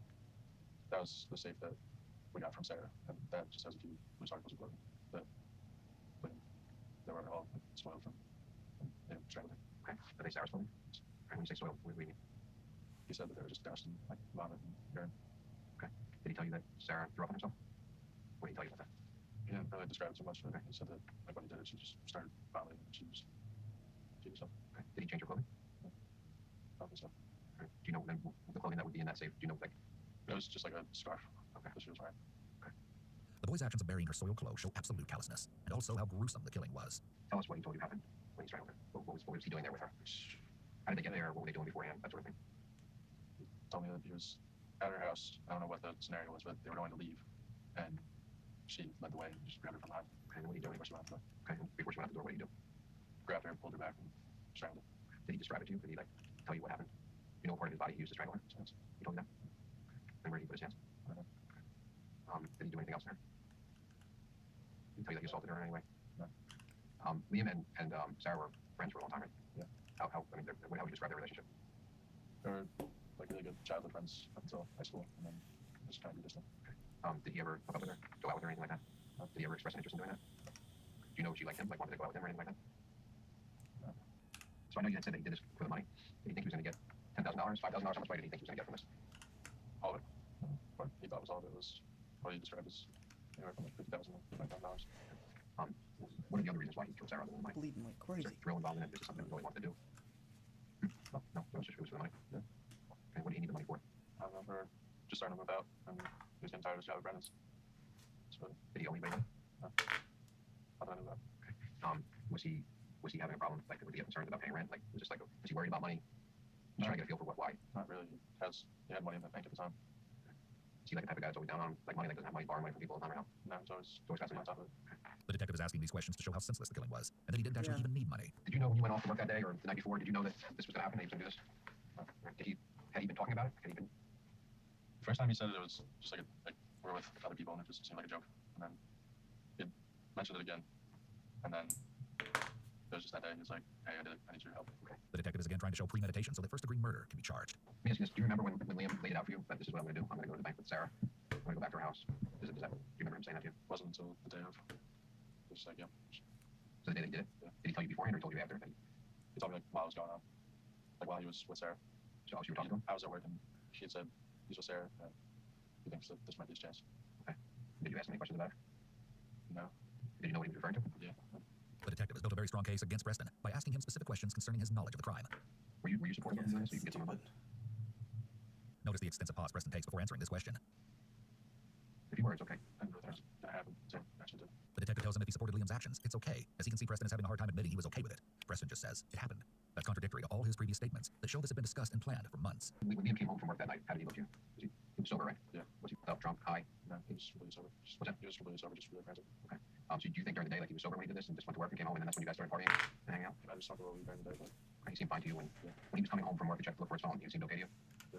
This line of questioning is meant to defend against any diminished capacity defense Liam could possibly try to raise at trial. There was a lot of search efforts that were made to find Sarah. One, there was the community came together, put together a big organized search. Did you participate in that? Okay, did Liam participate in that? Okay. And what's the reason why? What did Liam tell you about why you guys did that? he said it would just look good to anyone who's got their eyes on it. Liam said that to you? Yeah. Did you agree with him? Yeah. Okay. And what did you guys do? We went to the search party when it started, and we got split off into a group and started walking down the beach. The detective is getting Preston to admit to a lot of compelling evidence and their state of mind during and after the crime. This will be very useful for the jury to hear. It shows they had no remorse for what they did after the fact and were able to put on an act in front of their family. Has Liam ever done this to anybody else? I don't know. Is he upset about what happened? What's his overall affect about what he did? There wasn't really any sign of anything. Okay. Is he sad? Is he depressed? Is he getting counseling, therapy? He just quit his job afterwards, and it's just been hanging out all body. Okay. How do you feel about everything that happened to Sarah?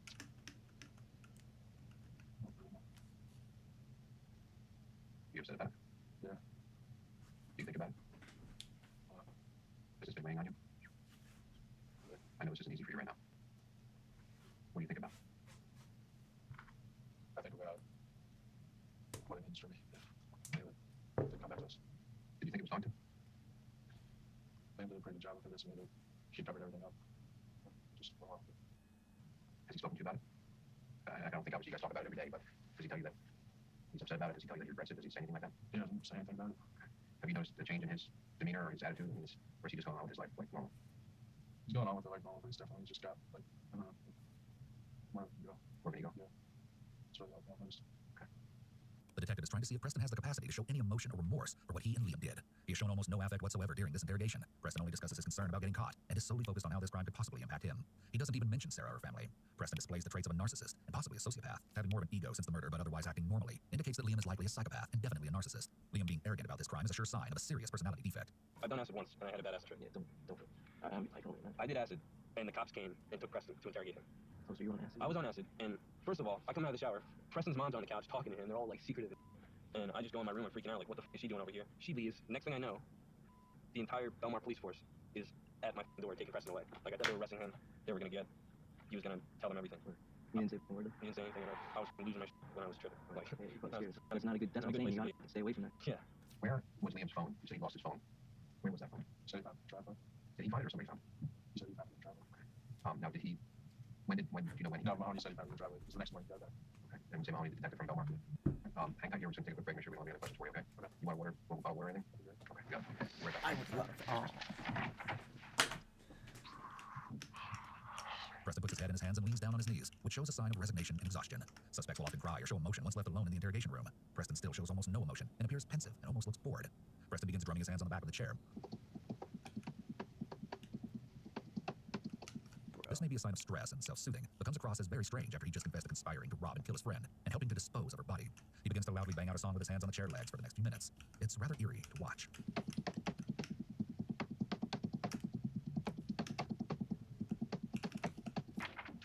You okay? Yeah. I just have a couple more questions for you and we'll be all finished up, okay? So, just brought some maps in here. Where, looking at this aerial photograph, can you circle the area, just circle around the area where the bushes are that you dragged Sarah to? Okay. And you just write Sarah in All right, this planet fucking sucks. And that's where you moved her to. Which in the door is where? Then, yeah. Well, this is like an awning over the back of it. Okay, and so you dragged her all the way over to towards the right. Yeah. Okay. Can you just put your signature on the back of that, please? And just put today's date on there as well. The detectives return with maps and photographs to solidify the statements he gave. This is the final stage of the read technique. Having the suspect point to maps or sketches of the scene and returning the suspect back to the scene or reenact a crime are commonly used at this confession stage. It's vitally important to back up the truthfulness of the confession with independent corroborating evidence, such as disclosing key facts of the crime, which would only be known to the perpetrator and investigators, or turning over critically implicating evidence. We're hoping that you're going to be able to take us to show us these locations. Would you be agreeable to that if we put you in a car? Take us just to these spots so we're not having to go out and look. Yeah. All right. And obviously, this is what we're doing here, Preston, is obviously we want to be able to give the family some closure. Sarah's family is devastated by her loss, obviously. I'm sure you can understand that. So anything that we can do for them is important. How are you communicating with Liam? Were you guys communicating on the phone? Were you guys communicating by like radio or portable radios? What were you guys using to communicate? He bought walkie-talkies. What's that? He bought walkie-talkies. Okay, what do those walkie-talkies look like? Black and red. Okay, where are they? Little walkie-talkies. He has one of them still in the car. Okay, so one's in your car, Yeah. and where's the one that he has? And then somewhere in the house. Okay, you know what brand they are? No. Okay, where did he buy them? Walmart. Okay, did he buy them specifically for this? I'm sorry. Okay, did he tell you that? Did he say, hey, I bought these walkie-talkies so we can talk when I do this? And No, he gave me the walkie-talkie. Like when we were going over the bridge, he was like, yeah, better not using phones. He gave me the walkie-talkie. okay, so did he give you the walkie-talkie before you left Sarah's house? Yeah. Okay. And did you guys use them? Yeah. Okay, what kind of things were you guys communicating about? He just said, I'm coming up on the bridge. And I said, okay, I'm coming up behind you. And he said, okay, because I can't get this over myself. And I pulled up behind him. This is another compelling piece of evidence that goes towards premeditation and the depth of planning that went into this crime. The detective confirms that Liam bought these specifically for this crime. This also indicates that Liam may have intentionally left his phone or was planning to leave it at home so his whereabouts aren't trackable. When you spoke to Liam and Liam told you that he was with Sarah and that today maybe the day that he was going to do it, however he expressed that to you, how did he tell that to you? Did he tell that to you on the phone, through text message, No Snapchat. on Snapchat? Okay. It's a messenger. Okay. Now, does Liam communicate on Snapchat a lot? Not as much as from call and text. Sorry, what's his Snapchat name? Liam Katazzi something. Okay, does he have one account or does he have more than one account? Like you said, one. This is relevant as Snapchat messages disappear after a brief amount of time. The detective asks if Liam normally uses Snapchat to communicate, to try to show why he used it in this instance, because it would disappear quickly and isn't stored like a message. I know reading Miranda rights, everything that all means that I'm under arrest. What's So there's no, your situation right now is there's no complaints filed against you right now.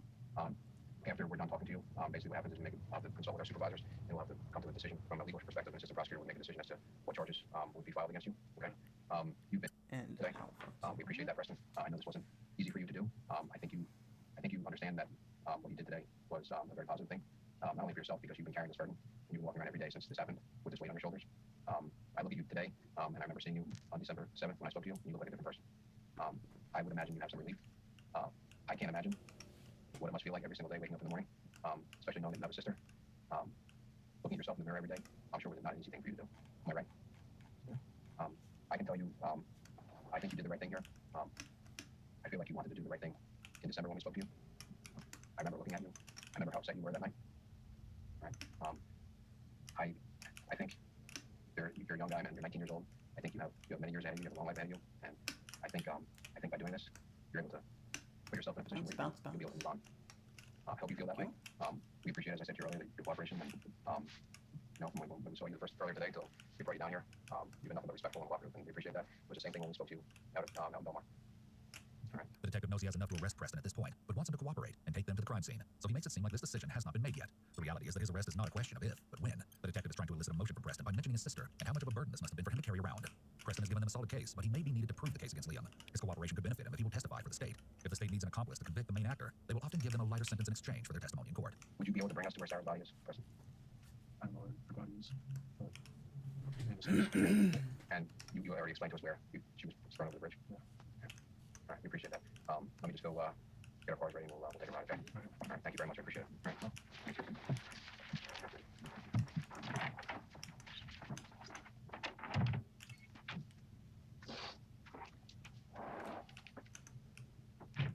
When the detectives leave, Preston finally shows some emotion and cries momentarily.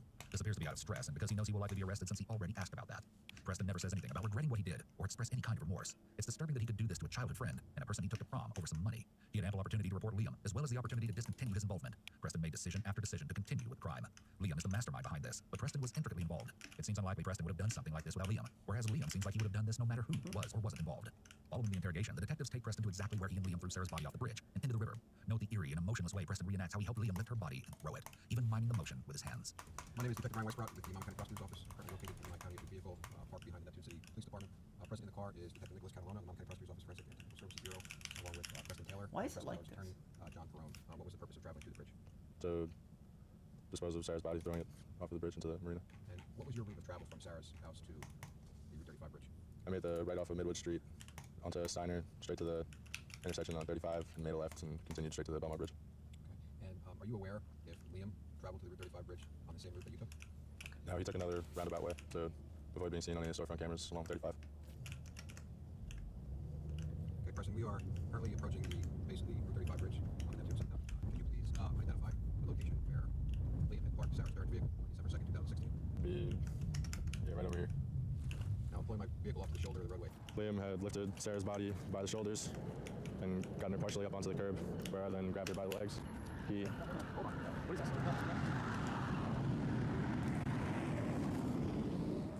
Okay, you continue. You're Okay. saying Liam had her by the shoulders and hoisted her up onto the railing, and then I pushed her feet over so that she was going over the rest of the way. Are you confident that the body went over the bridge prior to getting to this equipment? Yes. Do you remember seeing this equipment? Yes. Okay. Specifically that, like, cone-shaped radar piece right there. About a week and a half later, the police then take Preston to Sarah's house to do a walkthrough so that he could show them what he did the first time he arrived at her house to move her body and look for Liam's phone. We're along the back fence, and I parked my car just right over here and topped the fence right here. Okay. I was informed beforehand that the back door would be left unlocked. And who told you Yes, that? I did. And I entered. There we go. When I entered, Oh, boy. You guys were the lights on in the house or were they off? the lights back here were off, but the kitchen and living room lights were on. Okay. And this door was closed. This one I couldn't get open, but I was able to push this one open, enter, and Sarah was slumped in this corner right here, Really worth the wait. And again, behind this door. Preston, you said no, there's these two bifold doors here. The door to the left was in what position? It was closed. Okay. And did you try to open it? I tried to, was only able to get it about that far, and realized that she was behind the door. Okay. And how about the right door? Were you able to open that fully? Yes. Okay. And how was Sarah's body positioned in this bathroom? She was sitting like this, tucked into the corner and leaning over the toilet, Okay. And her feet were where? sticking out into the room. My first reaction, I left her, and I went to go throughout the house and look for Liam's phone. Okay. You can take us to where you are looking at home. You walk through here up these stairs? Correct. I continued this way. The dog was in its kennel Where's the dog's kennel? right there. And at first, I just looked in this general vicinity. I looked under the couch. What are you looking for when you're in here? Liam's phone. Okay. When you were in this room, did you take note of anything that was out of the ordinary or in disarray? No. Okay. I mean, there were boxes like this, not these same ones, but Okay. there's similar clutter. Okay. And then from there, I looked up here, opened the closet to see if it had slipped under the door, closed it, and I continued upstairs and into Sarah's room, where I searched just on the floor and on top of everything here, on the bed, and amongst all the clutter on this half of the room. And I didn't see the phone anywhere, so I went back down to where Sarah was. Liam, prior to coming here, did Liam or anyone else tell you where you would find Sarah? Liam told me that she would be downstairs by the back. And Did he specifically say where downstairs by the back? he didn't, but I didn't take much looking to find her. And then once I got back down here, I picked her up under the shoulders and hoisted her up, and I dragged her It's weird backwards when you see that purple. When you out this peek door. at the map. She was been facing away, and I had my arms on her shoulders like this. Okay. Also with her feet grating on the ground? And then I carried her Peek through the map. over here, dragged her over here, and There, like that. sat her on Like the the bushes right here. stitching between tiles. Where's Sarah? Mhm. Okay. How did you position her when you Or, whatever they are. She was just laying on her side like this, Okay. Which direction was her face? facing outward, and with her feet down here and her head up here. Okay. So her head was up here and her face was facing Detective Catalano? And then from there, I jumped the fence where I had entered, Okay. If you could take us back to that area. jumped back over the fence. I got in my car, turned around, and went out that way. Immediately after, Preston then did a second walkthrough to reenact what happened when he and Liam returned together after Liam finished work. I waited right here where I could see the car, plus what's going on with the lights in the house. So what was the purpose of you being here the second time? Just Jesus to Christ. keep watching, make sure everything went smooth. Okay, and why did Liam come back here with you? Please be something What not was the purpose of shit. being here? To move Sarah's body too. Okay. During your second trip, did you go inside Yes. of Sarah's Okay. house? And did Liam go inside the house? Liam went inside the house to get the safe, and he went out front and got in Sarah's car. Okay. And did Liam tell you he was going to get the safe? Yeah. Okay. Did he tell you where he was going to get the safe, where it was located? No. Okay. So Liam went inside the house. Did he get the safe? Yes. Okay. What door did he go inside the house in? He entered through this back door. Okay. And did you see him come out of the house with the safe? No. Okay. What door did he come out of with the safe? The front door. Okay. And what did he do with the safe when he came out of the house? He came out the back door, not the front door. Okay. And he gave me the safe. Okay. And I put the safe back over by where we jumped the fence. Okay. So you walked the safe back over there? Yes. And we came over here to where Sarah was left. Right under these bushes here. We pulled her out, and he picked her up to start dragging her. I grabbed her legs and got her over to the fence. Okay. So you're carrying Sarah by her legs, or her legs dragging on the ground, or are they up in the air? I was like holding them up in the air. And what part of Sarah's body was laying on? Her torso. Okay.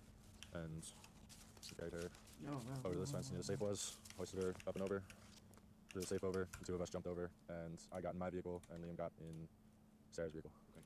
And when you say you hoisted Sarah over, can you just explain how you did that and what happened when you hoisted her over this fence? Liam jumped over the fence first. I lifted her up. He grabbed her by the torso from the other side of the fence and pulled her over as I lifted her legs up. Did you help him put Sarah in the car? I helped him keep her in while I got the door closed. Yeah. Wind is like And this how was your position direction. in the car? Sitting upright. Did you have a seatbelt on? No. If somebody were driving down the road and looking into that car, what would they see? They would have seen Liam driving a car and Sarah, assuming that she was asleep in the passenger seat. Sarah's body has never been found. It's your life, you might as well make it one. What, are you gonna live some boring ass life? I don't feel any different. I don't think about it. You always think you're gonna try these new things and you're gonna change. Static It just exploder. doesn't do anything. Like tonight, we were gonna Shit. potentially kill a bunch of people and get a bunch of drugs and money, and nothing. It's weird. Bro, it was good seeing you, bro. When I come back down, listen, look at him. He's safe, bro. Yeah. Don't do anything stupid. Listen, I'm not gonna let Preston do anything dumb. I did something really dumb, and I planned it out for half a year. I have patience. I got it. Good talking, bro. Good talking. Take it easy, bro. Safe travels, right? You got everything? Yeah. Peace out.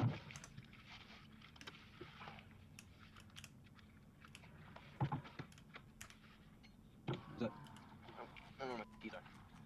Thought I had everything. Oh, they're there. You got him? All right, bro. All right, bro.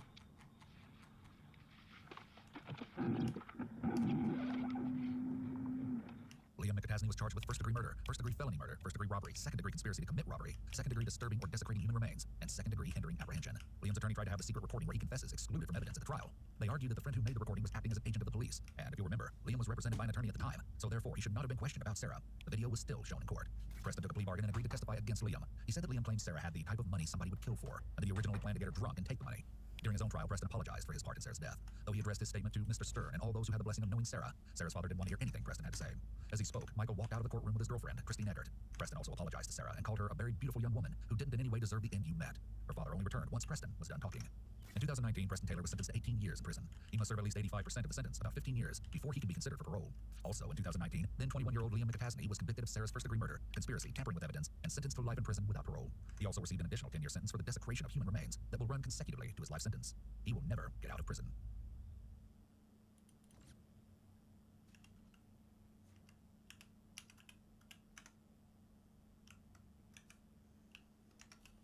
Why is this thing such an ass?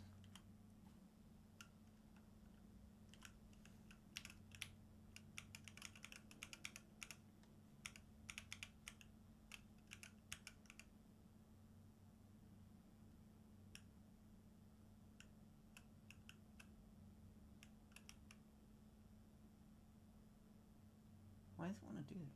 I don't get it.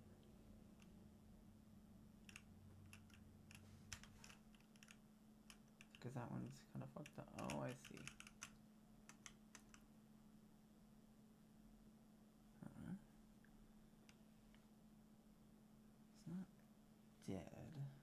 So what if I do?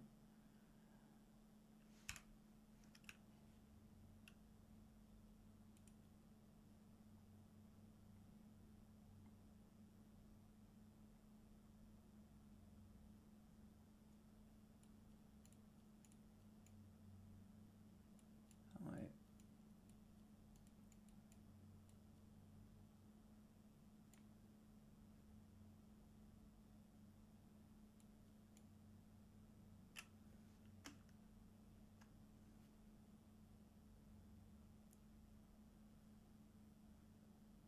Oh wait, no. It'll be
fix it? I might have fixed it. We're just, you know, stunted now. These are fucking. Oh, these are actually the handheld ones.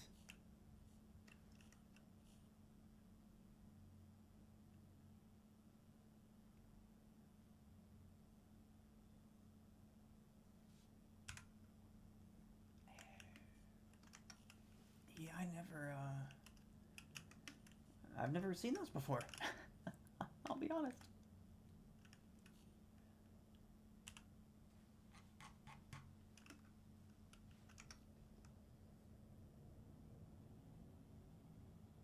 Those were apparently, though, tiny fucking targets.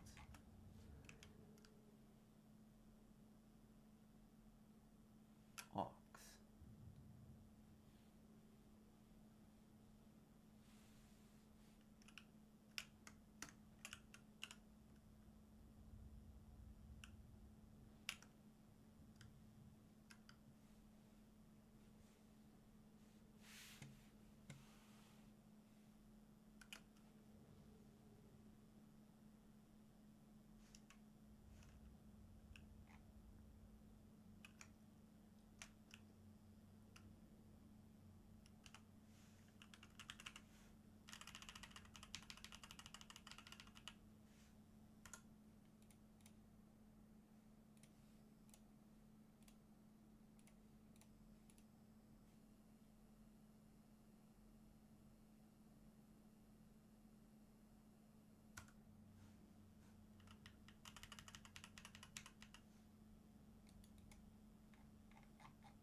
I knew I must have done something wrong. I found her in my house. She's tied up. I'm out of her house now. I just want you to go home because I'm so worried about her. This is 30-year-old Matthew Hoffman. He's just been arrested at one of the most bizarre crime scenes ever, filled with something so strange that you'll have to see it to believe it. After sitting in complete silence for hours, in approximately 3 seconds, you'll see him finally crack and speak for the first time, admitting that a missing 13-year-old girl was found in his basement. I can't tell you anything's out. But what he says next is completely unexpected. When Valerie Haythorne became concerned that something horrible had happened to her coworker after she failed to show up for work, she broke into her house only to find a disturbing scene. However, she would soon discover that her coworker wasn't the only one missing, and the truth of what happened was even more horrific than anyone even feared. The nightmare began on Wednesday, November 10th, 2010 in Apple Valley, Ohio, when 32-year-old Tina Herman, a reliable employee at the local Dairy Queen, missed a day of work. For most people, this wouldn't be a big deal. However, she also wasn't answering any texts or calls, all of which was highly unusual for her. Concerned for her well-being, Valerie Haythorne, Tina's manager, decided to drive by her house and make sure everything was okay. She saw Tina's truck was in the driveway with another unknown car, and that the lights were on inside the house. But she still felt like something wasn't quite right. She called the police and told them that Tina hadn't shown up for work. Sheriff Barber's office. Hi, my name is Valerie Haythorne, and I work at a Dairy Queen. I'm the general manager out there. One of my employees did not show up for work this afternoon at 4 o'clock, which is totally uncharacteristic of her. She's one of my managers. I drove out by her house and went and knocked on the door and left her know she's not answering her phone, which is totally uncharacteristic. She's not answering her texts, and she is not at home, but her truck and her coat are in her house. Her truck's there and her coat is in the house. I'm very concerned about her. What's her name? Her name is Tina Herman, H-E-R-R-M-A-N-N. Okay. I know that she and her boyfriend are splitting up, and you can be a real jerk with her. Okay. Do you have a phone number for her? Oh God, I do, but it's in my time. I have to call you Okay, back. that's fine. What was your name again? My name is Valerie Haythorne. Okay. Okay, I will have a deputy Whoa! check on it. Okay, I appreciate it. Thank you. Anytime. Bye. Thanks. Bye. Responding rather quickly, 2 different officers at different times showed up to check the residence, but when they knocked, no one came to the door. They left the matter unresolved. The next day, an officer called East Knox Schools to find out if Tina's 2 children, 13-year-old Sarah Maynard and 10-year-old Cody Maynard, had been in school. They were told that both children were in school on Wednesday, but hadn't shown up on Thursday. Soon, a man named Ron Metcalf was also contacting the police because his girlfriend, 41-year-old Stephanie Sprang, appeared to be missing. She was Tina's best friend, and they'd been together before he lost contact with Stephanie. Ron had last spoken to Stephanie around 12:45 on Wednesday, but she hadn't answered any of his calls since then. Around 4 p.m. on this same Thursday, Tina's determined boss, Valerie, decided to take matters into her own hands. When she got to Tina's house, she noticed that Tina's truck was now gone from the driveway, and only the unknown vehicle was left. This vehicle would turn out to belong to Stephanie. When her knocks on the front door went unanswered, Valerie decided to enter the house using an unlocked window on the back porch. Once inside, she saw blood in the bathroom and on the carpet, as well as splattered throughout the home. She immediately left the house and called the police. This is Debbie. Somebody can help you. Yes, this is Valerie Haythorne. I called in last night about Tina Harmon being missing. Mm-hmm. I'm out of her house now. I just went in her home because I'm so worried about her. There's blood everywhere. Okay. Where are you at? I'm sorry. I just got back today, so. Okay. So you just maybe kind of zoom me in a little bit, okay? Tina Harmon works for Okay. She worked for yesterday. We have not been able to locate her. Her children for like 24 hours now. I just spoke with Sorry, that shouldn't be funny. Just the, okay. Drive in Apple Valley. Okay. Just give us a few minutes and we'll be in line, okay? Okay, Don't go back in the house. I'm not going to. I'm staying in the driveway. Okay. Yeah, wasn't planning November to. 12th, the police were officially investigating 4 disappearances: Tina, Sarah, Cody, and Stephanie. The family dog, a miniature pinscher named Tanner, was also missing. The house was searched for clues, and the first discovery was very disheartening. The initial crime scene investigation concluded that the evidence indicated assault with bodily injury, including a large amount of blood and what looked like drag marks leading to the bathroom. There was also blood on the top of the basement stairs and in the basement. Something terrible had happened in Tina's home, but the exact extent of the horror still wasn't clear. The first suspect in the disappearances was the most obvious. Right at the beginning of the investigation, the police were told that Tina and her boyfriend were in the middle of a breakup, and her friends were worried that something may have happened between them. Gregory Borders, Tina's live-in boyfriend, who was not the father of her children, was interviewed immediately after he came to the police station voluntarily. In his statement, he admitted that he and Tina had split up, but they were still living in the house together until either of them could make other arrangements. Interestingly, Gregory normally has Wednesdays off from work. The day Tina went missing, but he decided to work overtime at Target Distribution in West Jefferson, Ohio, about 1.5 hours away. He worked from 6 a.m. to 4 p.m., but instead of coming back home, he said he stayed at a friend's house in Urbana, as they had plans to play golf in Bellefontaine the next day. It all seemed very convenient, except that all of his time was accounted for, and his friend verified that they had dinner together and stayed in watching TV. Gregory received a call from his mother around noon on Thursday, and she told him that Tina was missing. But instead of panicking and coming to help look for her, he just assumed she took the day off and continued to golf. Gregory only realized his assumption couldn't have been more wrong when he finally returned to the home he shared with Tina. There he found that an investigation into the disappearances had already begun. After investigators cleared the crime scene, Gregory's own family arrived with bleach to clean up the blood in the house so that he wouldn't have to see it.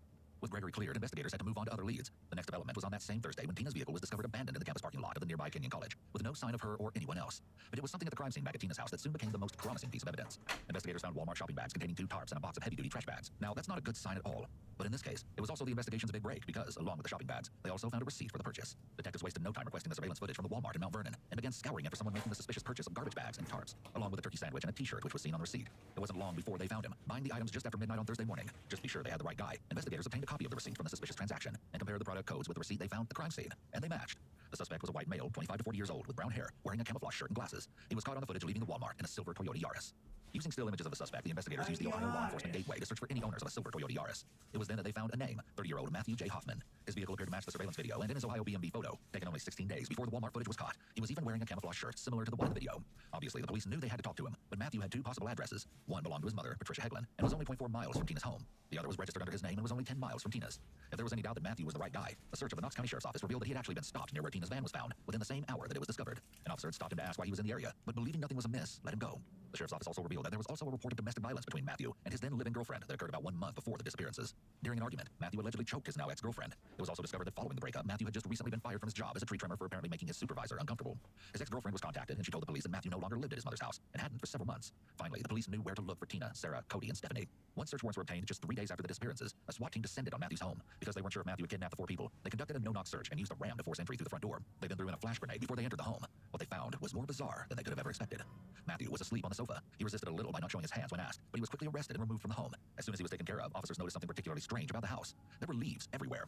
The living room floor was almost completely covered in a huge pile of leaves. At first, the police were worried that the leaf pile might be hiding something sinister, like a body. But after searching through, they were relieved to find that this wasn't the case. Still, things only got weirder from there. There were also bags of leaves lining every wall of the bathroom. After breaking down the door of a locked bedroom, police discovered what looked like a marijuana growing operation that was not active. In a freezer, they found 2 dead squirrels lying right next to a few red popsicles. But the biggest surprise was hidden in the basement.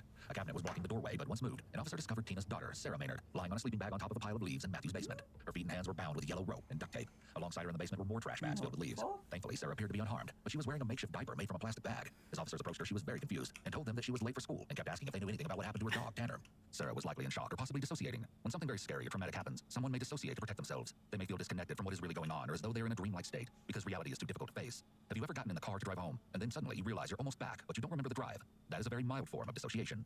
There was no sign of Tina, Cody, or Stephanie anywhere in the home. Investigators took care to photograph the way Sarah was bound before they freed her and brought her upstairs to wait for medical attention. Sarah was then brought by EMS to Knox Community Hospital, where she was thoroughly examined and questioned. Despite the trauma she'd endured, she carefully outlined every detail of what had happened. She said that she and her brother had returned home from school on Wednesday and were attacked by Matthew as soon as they entered. She ran to her bedroom, but Matthew grabbed her and carried her down into the basement. There he found some rope that was already in the house and used it to tie her up. He then left her on the kitchen floor for a period of time. She wasn't sure how long before he put her into Stephanie's Jeep and drove her to the Howard Ballfield parking lot. He covered her with blankets and left her there. Matthew later returned and put her into another car and drove to his house. Once there, he bound her hands in work gloves and duct tape, had her gagged, and kept her locked in the bathroom in a closet before he put her into the basement. Sarah said that she believed Matthew had killed her mother, brother, Stephanie, and her dog, but she wasn't sure. She revealed that during the time Matthew kidnapped her, about 4 days, he cut her finger with a knife, repeatedly assaulted her, and said that he was going to release her before Christmas, but he never told her what happened to her mother, brother, or Stephanie. After being medically cleared, Sarah was then released into her father's custody. Initially, after he was arrested, Matthew was placed under 24-hour watch after crying and threatening to harm himself. Eventually, though, he was brought in to speak with investigators. The following interrogations took place over 4 days and have never been analyzed before. The interrogator reads Matthew his Miranda rights, but he's almost completely unresponsive and barely even acknowledges the detectives. Bottom paragraph says, my rights have been explained to me and I understand each of those rights. Having those rights in mind and willing this time to make a statement or answer questions. You understand that, man? You understand? It's possible that Matthew is in a catatonic state, which can occur with some psychological disorders, including schizophrenia. When the person is experiencing catatonia, they may be completely unresponsive with their body, like Matthew is now. It's also possible that this is his way of coping with the stress of the interrogation. Someone who is under extreme stress may limit their movements in an effort to go unnoticed, also known as freezing. Of course, it's also the possibility that he's refusing to cooperate to intentionally avoid having to answer questions. You want to talk to one of us alone, or do you want us both in here, or you comfortable with both of us being here? Man. Soon they start to get creative in the hopes that Matthew will begin talking. Hey, Matt, can I ask you a question? You look familiar. You look familiar to me.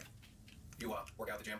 Though Matthew remains silent and finally reacts, but what he does is one of the most bizarre things we have ever seen in an interrogation. You know, other people, there's family members out there of other people, and all they want is closure. That's all they want. They've been up for days like you and I have, you know? Heart? Hurts? I don't understand sign language, man. Matthew's hand signals seem to say that his heart is broken. This is, of course, not real sign language. However, it's certainly odd that he's using hand signals to communicate, but this could be an indication of Matthew's childlike nature. What do you want from us? Tell me what you want from us. Matthew sits with his eyes closed as the detectives try relentlessly to get him to start talking. You want a couple minutes here just to kind of think about all this? Because I know it's overwhelming for you right now. I'm beginning to think Matt don't care. He cares. The detectives are speaking as if Matthew isn't in the room. They're likely trying to see if something they say strikes a chord and makes him want to chime in to correct their assumptions about him. When this attempt doesn't work, the interrogator tries another more confrontational approach. Somebody will cry today. I blame it again. If I make a phone call after this interview, somebody will cry. But I guarantee you, some of that cry will be joy. Because they know where Cody is. They know where Tina is. They know where Stephanie is. I know they'll cry for somewhat joy, Matt, because I've already heard it with Sarah. Matthew tightens one hand into a fist and then covers it with the other hand, a sign that he's feeling very anxious. What I'm probably going to do, Matt, is leave this room, and when I get away from these guys, probably cry like a baby. Because it's working on me, man. Big time. Finally, after sitting in silence and almost completely unresponsive for over 4 hours, Matthew cracks. I can't tell you anything There we go. He's a person that's... She does something wrong. That thunder in my house. She's tied up. So I took care of her. Psychopaths often try to paint themselves as the good guy or the hero, like Matthew did here, when claiming that he took care of Sarah. This is a sign of antisocial personality disorder, also known as ASPD. However, when someone with psychopathy does something horrible, they will sometimes pick out one positive thing they did in the midst of all the horrible things in order to claim that they are good. What Matthew claims he had done to, in his words, take care of Sarah, was feed her, let her watch the movie Iron Man, and allow her to borrow his copy of the book Treasure Island. How do we know anything else? So I was trying to figure out what had happened. Matthew's claim to not know what he did is one of the mysteries with psychopaths and people with severe personality disorders, because they sometimes dissociate and can't recall their actions. This is particularly true for the very mentally ill psychopaths, such as someone with psychopathy mixed with psychosis. Other times, their supposed inability to remember is just their way of manipulating and pretending that they weren't aware of what they were doing. At what point did you find your child in the house? Thursday. Thursday. Did you ask her? Did you speak to her about, what happened? How did you get here? Anything like that? Just I'd done it. I figured I'd done something I didn't know. I just could try to put pieces together. It still isn't clear what happened to Tina, Cody, or Stephanie, or where they are. However, given the evidence of blood found in the home and Sarah's testimony that she believed Matthew killed them, investigators weren't hopeful that they would be found alive. Did you recognize her as someone that you had seen before? And, did you realize that this is a person you'd seen before that now was in your house? Or I don't know. Did you make that connection? You don't know her? I mean, I'm just asking because they were pictures on camera and they weren't taken, at the time this happened. So I was just wondering if you, in other words, if it was someone you knew and then, wow, how did you get here in my house? But she said that she asked you a couple times. Do you remember that? I don't know what you're talking about. Childlike behavior is very typical of people with personality disorders, including ASPD. However, Matthew is extremely childlike. When under stress, psychopaths and many people with ASPD often regress to childlike behaviors, but they often do so knowingly as a way to attempt to manipulate their way out of consequences. A female officer, believed to be a psychologist, enters the room and begins speaking with Matthew one-on-one. She set up the room differently so they're more side by side instead of across the table, which doesn't allow Matthew to have the barrier of the table between them, keeping his distance and guard up. I think what we were talking about earlier and kind of feeling alone. That's definitely how I felt when I was a child. I didn't go in there. I was the only one down my class center. The interviewer is trying to build rapport with Matthew and trying to make it seem like she can relate to him, possibly feeling lonely in a city where you don't know anyone. This is to make him feel less judged and to start moving him closer to a confession. But you have purpose. Yeah. Ikigai. What's that? It's Japanese. Oh. Ikigai. It's purpose. He latches onto her comment about a lack of purpose. She'll now likely use this as the theme for why he did what he did, as he was receptive to it. This is a step in the read technique of theme development. When developing themes, the interrogator speaks in a soft, soothing voice to appear non-threatening and to lull the suspect into a false sense of security. So I did go out to Colorado after I Can graduated high he school. fuck off? That's where I got into my first trouble. I had something really bad. I pieced it together. I figured it out. And it turned something out of my first prison time. Did you went out there with some purpose? It is clear he likes playing the victim role, and the interviewer will allow him to seem like a victim to get him to confess. But admitting that he had done something very bad in the past, it shows that he has some awareness of what bad is. So if there's any doubt that he's insane, this could show that he's likely not entirely insane. Because I burned down a condo. I did burn down a condo. In 2001, Matthew was convicted of arson, burglary, assault, and motor vehicle theft while in Route County, Colorado. It's believed that he set fire to a vacation condo to hide any evidence that he'd been staying there without the owner's permission. He was eventually released from prison and paroled back to Ohio. Okay. You didn't want to hurt anybody. You wanted to release. The investigator now offers a justification for his actions, saying he just wanted a release and didn't want to hurt anybody. This is another Reed technique used to make him feel more at ease with admitting to the things he did. She's proposed a more morally acceptable reason for his actions that he can latch onto. I don't want to hurt anyone. That's not me. Again, her tactic works, and he repeats what she said. You know what antipsychotic medication is? I mean, it doesn't. I read about it. It doesn't directly address the problem. It's just powerful tranquilizers. I'll take it if I have to. I don't want to be a teacher. It's interesting that Matthew agrees he will take an antipsychotic medication if he has to. It appears that he may be trying to claim that he is psychotic or was acting due to psychosis when he committed the crime. Crazy. What do you think that? I just wanted to do something bad. I wouldn't be here if I did it. Well, that can be worked through. Again, he's playing innocent and claiming to be unaware of his actions. This is not a believable tactic. And hearing this, it's easy to assume that he's lying and manipulating or playing crazy to try to get out of the consequences he knows he'll be facing. While this could be the case, it's also possible that Matthew has gotten used to dissociating throughout his life, meaning that he copes with whatever unpleasant or uncomfortable feelings he experiences after doing something bad by completely erasing it from memory. This isn't a totally conscious process, of course, because people can't consciously decide to erase something from memory. However, this type of dissociation is something a person can learn to do as early as childhood, particularly people who have gone through severe abuse during childhood. In addition, detectives found an extremely large number of leaves inside Matthew's home. This is certainly unusual and may be a sign of a severe mental health disorder. One of the symptoms of schizophrenia is delusions, in which the person may hold strange or odd beliefs. Although Matthew has made no mention of the leaves, it's possible that he holds some type of delusion involving leaves. The sheer amount of time that it would have taken him to gather that many leaves and bring inside lends support to the theory that he likely has a very strongly held belief about the leaves. Okay, potentially, I can't, guarantee these things. What facility you might go to, where you might go, what might happen, and the attitude that the people in the system are going to take toward you can be affected by the fact that you decided at this point to do the right thing. The male detective takes a very different approach with Matthew than the previous interrogator. He's much louder, more aggressive, and more direct. From the moment we broke into your house, found you and found her in the basement, you owned it all. You own it all. Okay, you can't do anything about the part of it you own. Matthew clearly doesn't respond well to the detective's assertive and somewhat aggressive approach. It appears that he's covering his ears with his arms, possibly trying to block out what the detective is saying. He's silent again, and the detective allows the silence to linger in the hopes that he will make a decision as to whether he will confess. The detective mirrors Matthew's posture and body language here. Although this can be viewed as a way of invading Matthew's personal space, it could also be the detective's way of trying to connect with Matthew. The intensity appeared to cause Matthew to become more distressed. However, by mirroring his body language, the detective is relaying a message of understanding. And, if you didn't have a plan, you just went in the Jeep and just pulled over somewhere. There's weeds in the Jeep, so it looks like it's probably pulled into a field somewhere. That's how the weeds got on there. If it's a random place, you have an idea where the street might be on or off of. But you gotta be able to narrow the field out from all county. The dummy itself has to be less traumatic to recall than all the stuff going on in the bathroom. Just tell us where to look. And I will stand up before and say what you did. And I will go to Sarah myself and tell her that you did. The detective returns to this theme that has Matthew looking like a good guy. He even uses Sarah seeing him as helpful as a bargaining chip. I don't want you to get upset, but the reason we're driving around, we don't have to drive around. Okay, remember I came in here saying I didn't want to drive around unless there was some value in it. Okay, right. That's the whole point. Is will you see something that will prompt your memory? But I want to talk about what the possibilities would be for that location. Okay, in other words, not across the street, but across the street. What would you do? From there. In terms of a place you might go. I'm not going to be mad at you if you don't know exactly. Your memory's not exact because you have said that you want to know. You're free to find out, but there's part of you that wants to know. If it doesn't happen, genuinely, then it doesn't happen. I'm not going to be upset.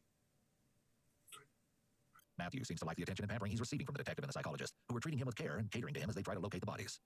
The detective almost sounds father-like as he's talking to Matthew about doing the right thing, almost like a mentor, and the psychologist takes on a nurturing maternal role in her soft-spoken and calm way. Matthew's severe emotional immaturity appears to have elicited this sort of care from them. Drive you, let you see it, and kind of see what happens. We only ask you a occasional question. But that's all. That's all we're trying to do. Okay? Yeah, let's check on it. Here comes up. What do you think, Jay? Sure. Or water, your water. Just go take a water too. Yeah. Are you going to go to the bathroom before we go? Are you good? I think I should go. Okay. No, walk down. Whether or not the police truly believe Matthew's claims that he can't remember what happened to the 3 missing people, they took him on a ride in an effort to refresh his memory. He didn't reveal anything. It's possible that Matthew simply wanted to escape from the interrogation room, and this car ride was a break for him from the intense questioning. The next day, Matthew was once again brought back into the interrogation room. This is now day 4. The detective removes Matthew's handcuffs. This is a gesture of goodwill in the hopes that he will appreciate it and be more cooperative with them. Is that you and my word was okay? Okay. Giving him food and coffee are gestures of friendliness they hope he will reciprocate. The detective even offers to heat up his food again, trying to build rapport and seem like an ally to Matthew. He's just come out of his jail cell and may be even more receptive to the outside comforts they're providing him. He doesn't say thank you or appear appreciative, which further displays his antisocial personality. You guys just starting today? Well, pretty much. It's about 9:30. A little bit earlier. You normally early riser, or when you stay up late sleeping? This is just to get him comfortable with him again and get him talking. He clearly prefers to sit in silence, so this is essential for someone like this. What are your thoughts today after things we talked about and kind of like the last night with you? Feeling like you wanted to do what you could to help? His behavior could point to severe trauma and or mental defect. The detective realizes he must take some sort of action to get anywhere with Matthew and asks the other interrogator to step out. Chris, you give us a couple minutes. Did you look at something? Thank you. Before you, I want to give you a chance for it. Changing the dynamic in the room can sometimes prove useful. The detective slides his chair closer to Matthew, invading his personal space to try to snap him out of the daze he's in. It's not unusual for us. I mean, a lot of times somebody wants to talk to me like actually personal. Matthew shifts in his chair, positioning himself slightly away from the detective. This may be a sign that he's trying to decrease his feelings of discomfort about the detective sitting so close to him. More than one time that I've advocated for the person I'm working with as a result of nothing's gone. So when I tell you that, this is what I'll do or what I can't do. When the detective states that he has in previous cases advocated for the suspect, Matthew quickly looks up and makes eye contact with the detective for the first time since he's been in there. This statement has piqued his interest and attention, and the detective should take note of this and continue to use this theme of him being able to help him. What is the thinking user? Fixing it on the floor. Well, yeah, it's Well, that's all. That's just a search that converts electrical current into a current that computer, or that computer's CVSA, which is a type of computer that analyzes voice stress.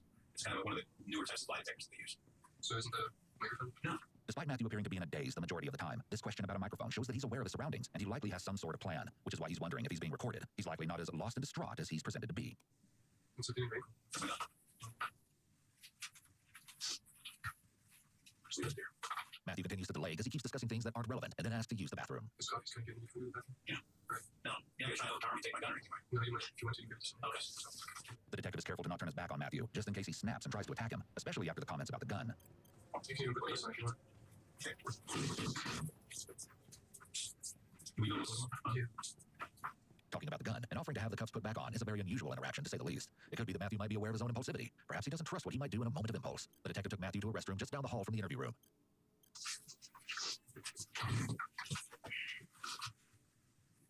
I'm sorry. I feel like I failed you. I'm sorry I let you down. The detective is saying this as a tactic to essentially place the blame on himself for Matthew not being cooperative to see if that has any positive outcomes. I feel myself. I let you down. I let Sarah down. I let everybody down. Sarah got recovered. The detective may be trying to appeal to Matthew's feelings about Sarah. Earlier in the interrogation, he oddly stated that he took care of her. And I found her in my house. She's tied up. So I took care of her. The detective may be hoping that Matthew feels some shred of empathy for Sarah, so he'll provide them with the location of the other victims for Sarah's sake. Everything I told you has been the truth. But I mean, the truth with you now. It's not just about you, Matthew. It's about her. I mean, like I said, I think I failed you. I failed her. Law enforcement, hey, I failed them before. But I mean, that's the package. Did you hear any of our conversation? No. In a bathroom, and you're not one of us. I like to hear anything. Do you want to tell her? No, I was wondering if maybe she didn't listen with me. You want privacy, you need privacy. So, are you probably not going to keep it private? Matthew revealed something to the detective in the bathroom that he's concerned the female interviewer will find out about. He may feel embarrassed for her to know either because she is a female or because he still wants to appear like the victim as she was previously treating him. Our conversation, like, is that yes? This the only thing. My intention, I'll be honest with you right now, is just tell Chris what we said. Okay, but I will tell you this. Okay, if you tell us, I will keep it private. The detective quickly realizes he now has some leverage over Matthew and uses it to create a quid pro quo scenario. Matthew is about to unveil a disturbing and unexpected revelation. So, hey, remember your dream last night? It was disgusting. Getting me out last night. Awful. This is really disgusting stuff. Big cringe. I was hoping I could make some excuse for you guys to kill me. From what I've heard from your family, that's something that would just hurt them more. And hurt yourself's not going to help anybody, including yourself. Matt said that he had the dream dealt with a food processing plant, where they chopped food up, and that there were garbage bags there that then he opened or looked in garbage can or bag, not sure which, and he saw body parts, chopped up stuff, and I'm not sure what to think now in terms of whether he knows or doesn't know. He doesn't appear to have any concerns about the consequences in terms of trials and courts. The detective reiterates Matthew's story as if he believes his version of events, but then makes it clear he's holding back additional information. This is to try to get Matthew to disclose the location of the bodies. Matt, in terms of this deal I'm offering you, okay, I mean, so to speak, okay, what do you tell us? What you do remember? I mean, my concern again is the location. Can you tell us what you do remember? I don't know what you're talking about. Well, I thought you talk about the offer you made to me, what you wanted to have accomplished as a result of the day, the trip. I figured it's You figure you already feel that. I mean, you asked me earlier, am I going to say that? And I said that, I would not say that. I would not give. See, what I'm figuring is that Chris and I'll be rejected. I thought that what your concern was that I didn't tell him about the desire to have a shoot you escaping. Matthew's secret is that he wants to be shot by the detective. The detective agrees to keep this a secret so that he may be able to carry it out. This is all just a ploy to try to get Matthew to disclose the body's location, as he clearly cannot agree to kill him. And that because if I shared that then they would go to extreme measures to get happening. there's no trust on your side. There's no way of proving it. There's no way you can just shoot me before the nose. I know that. If I try to escape, I would shoot me. But the bottom line is, what does all this have to do with not telling us where they are? How does that hurt things? I don't understand. Well, help me understand. It's hard to tell if Matthew actually believes his claim about his dream or if all of this is just him buying time or trying to play crazy. And nobody thinks that the person in this position that comes to this point does this through their own fault. I'm not gonna try and figure it all out, but I mean, I know, your dad, your mom split up when you were 3. You went through life without a dad. That's a major impact. It affects a lot of people in really negative ways. And your dad's a 40-year firefighter, and you set some fires, okay? His obsession with leaves and the fact that he accumulates a large collection of leaves in his home could be his way of coping with the abandonment issues related to his father, who reportedly was a firefighter. It's possible that setting fire to leaves, and thus his obsession with leaves, could be related to his hatred for his father or his desire for his father to notice him. People who feel lonely, hopeless, or empty inside often derive comfort from material objects because they might not be able to get the love and attention they want from people in their lives. As a result, they turn to obsession and fixations with things in order to feel less alone. In Matthew's case, accumulating large quantities of leaves may have brought him a feeling of fullness and comfort. However, it's also possible that Matthew may have some sort of mental illness and has some strange beliefs about leaves. One of the symptoms of schizophrenia is delusions. Yet Matthew doesn't seem to have schizophrenia, as he doesn't appear to be in a psychotic episode during these interrogations. When he does speak, he sounds clear, coherent, and he's aware of what's happening around him. He doesn't appear to be responding to any internal stimuli, as you might expect with someone who is schizophrenic. To our knowledge, Matthew was never diagnosed with schizophrenia. With all honesty, Matt, I say this very genuinely. You are sitting in self-pity, and that doesn't even help you. The female detective calls Matthew out for his self-pity and victim mentality. This is a sign that they're done using this theme to get him to speak, since allowing him to play the role of the victim has not produced any answers. She then directs him to think about the future and how he'll be viewed in the hopes this will get him talking. Talk to you guys, see something and stuff. We don't have any more. Well, I disagree on that. I think you do, and you can. Matthew is intelligent and knows that if he tells them where the bodies are, there's no guarantee of any real benefit to him. The most likely way to get him to give up this information would be in exchange for a plea deal, such as removing the death penalty. However, given Matthew's expression of wanting to be shot, that may not be motivating to him. The prosecutor pushing to have you come and have a hearing. This is it. This is your last chance to talk to us, literally. And this is a lawyer prison. That's what they're pushing for. You're saying, you're saying you're still going to talk to us about an attorney, but that's what's being done now as far as pushing for that. So this is your last chance right now to talk to us. They'll kind of make decisions for you. Yeah, they make it sound like it's your freedom to go on. The detective knows that it's very important for Matthew to feel like he is the one in control, and he is calling the shots. He makes it sound like if he gets a lawyer, the lawyer will be controlling him. He knows Matthew won't like feeling powerless. And then the lack of media pressure also takes on the other people that are being affected by it. Sorry about that. Okay. We're done. Apparently that's all we're done. Keep everything we said in mind for you. Think about it and think about what you can do for yourself after you talk to an attorney. They're gonna take you back down to jail because of security reasons. The attorneys can't be here, okay? Remember, both defendants have their own interests sometimes. Use your head. Okay, you're a smart guy. Take care of yourself. I don't know if I have a chance. We'll talk again. The detective ends things on a friendly note, calling him Buddy, and touches him on the shoulder as a last-ditch effort to leave a positive impression. This is in the hopes that he may at some point change his mind and confess to the location of the bodies. The big question here is Matthew's strange behavior in the interrogation all an act either for pity, attention, or a ploy to get an insanity defense? Or is what we are seeing actually the real Matthew? Matthew later revealed that he made up the entire story about his dream about the food processing plant, where he opened a trash bag and saw cut-up body parts. He admitted that it was all a lie to try and get himself killed by the police, because he didn't want to be injected with Thorazine, an antipsychotic medication, for the rest of his life. He said he still didn't remember where the bodies were. In a written confession, Matthew admitted even more, telling the investigators that he'd been staking out Tina's home the night before the attack, sleeping in the woods across the street. The next morning, he watched as everyone left and then snuck into the home through the garage. His plan had been to burglarize the home and sneak away without anyone seeing him. He chose Tina's house because there weren't any close neighbors, and the door was often left ajar. However, Tina and Stephanie returned and caught Matthew in the act. He claimed he ambushed them in a panic. He wrote, "I was in a total state of shock. I wandered around the house, slowly coming to realization of what I'd done and how bad it was. During this time, I killed Tina's dog because it would not stop barking. It only got worse because then Sarah and Cody returned home. Matthew attacked and killed Cody before tying up Sarah." He wrote, "I did not enter the house to kill those people. I did not know a single one of them." Shortly after killing Tina, Stephanie, and Cody, Matthew drove to Gambier to collect gas cans from his own vehicle with the intention of burning down Tina's house. It was then that he was stopped by an officer who eventually let him go. He gave up his plan to burn down the house and instead returned to his own, where he built a campfire, burned his shoes, and drank a bottle of wine. On November 18th, Matthew finally cracked and agreed to show investigators the location of Tina, Cody, and Stephanie's bodies. It's unclear if Matthew's memory of what he did came back, or more likely, if he'd been lying about not remembering all along. He described the spot to officers where he dumped the bodies, hidden in the Cocosine Wildlife Area. As the detectives traveled through fields to a wooded area, other officers secured the perimeter. They eventually found a hollow beech tree that matched Matthew's description, which had a hole about 6 feet up from the ground. There was also a second larger hole near the branches. When an officer looked inside the hole, they spotted what looked like trash bags hidden inside the tree. Another hole was cut in the tree and the trash bags were examined, revealing remains belonging to Tina Herman, Cody Maynard, Stephanie Spring, and Tanner the dog. Matthew later revealed he got the bodies inside the tree using the top hole and a rig and pulley system to drop them inside. There's some speculation that when Matthew worked as a tree trimmer, he had hollowed out the tree himself. On January 6, 2011, Matthew avoided the death penalty by pleading guilty to 10 felonies. After everything that was found, it was clear that Matthew had a bizarre obsession with leaves. Forensic psychologists testified that his leaf obsession was delusional, and they believed that he may have hidden the bodies inside of a tree because it was familiar and comforting to him. Matthew Hoffman was then sentenced to life in prison without the possibility of parole. That same month, his leaf-filled home went into foreclosure, and eventually the tree where the bodies had been hidden was cut down.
Alright.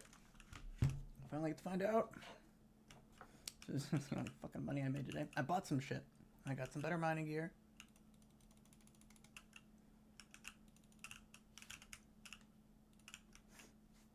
Got better at it.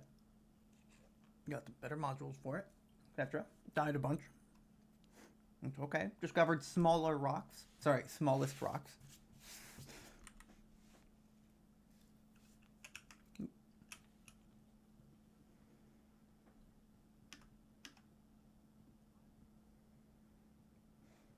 Everybody's favorite fucking part of Star Citizen. God, I love Public Transit Simulator. Yes!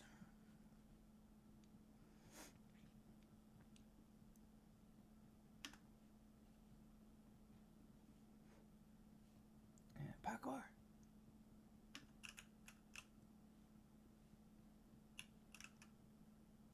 Oh, fuck me. I know it's early, but there really should be more fucking trains running.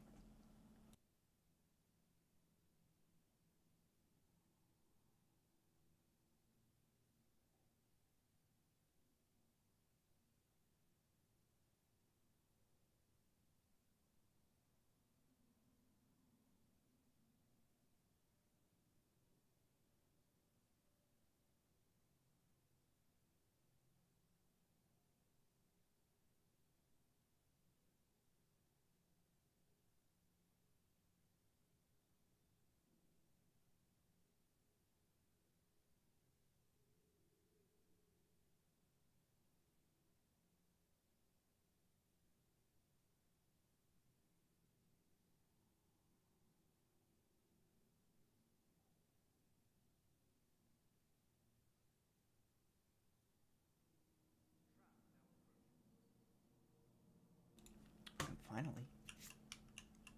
God damn. Bye. Have fun. Be safe.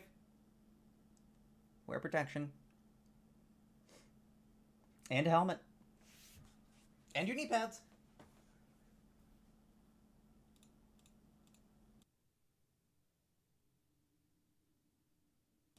And, good job staying in shape, Barry. Doing those, calf exercises. Yeah.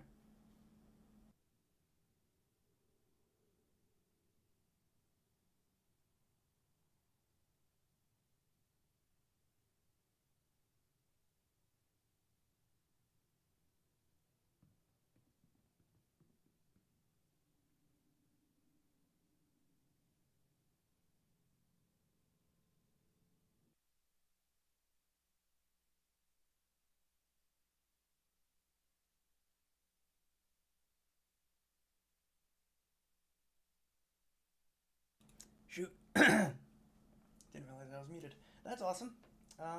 Yeah, that definitely froze. Yeah, I'm done for the night. I'll sell the shit. Fuck it, later or whatever. Adios.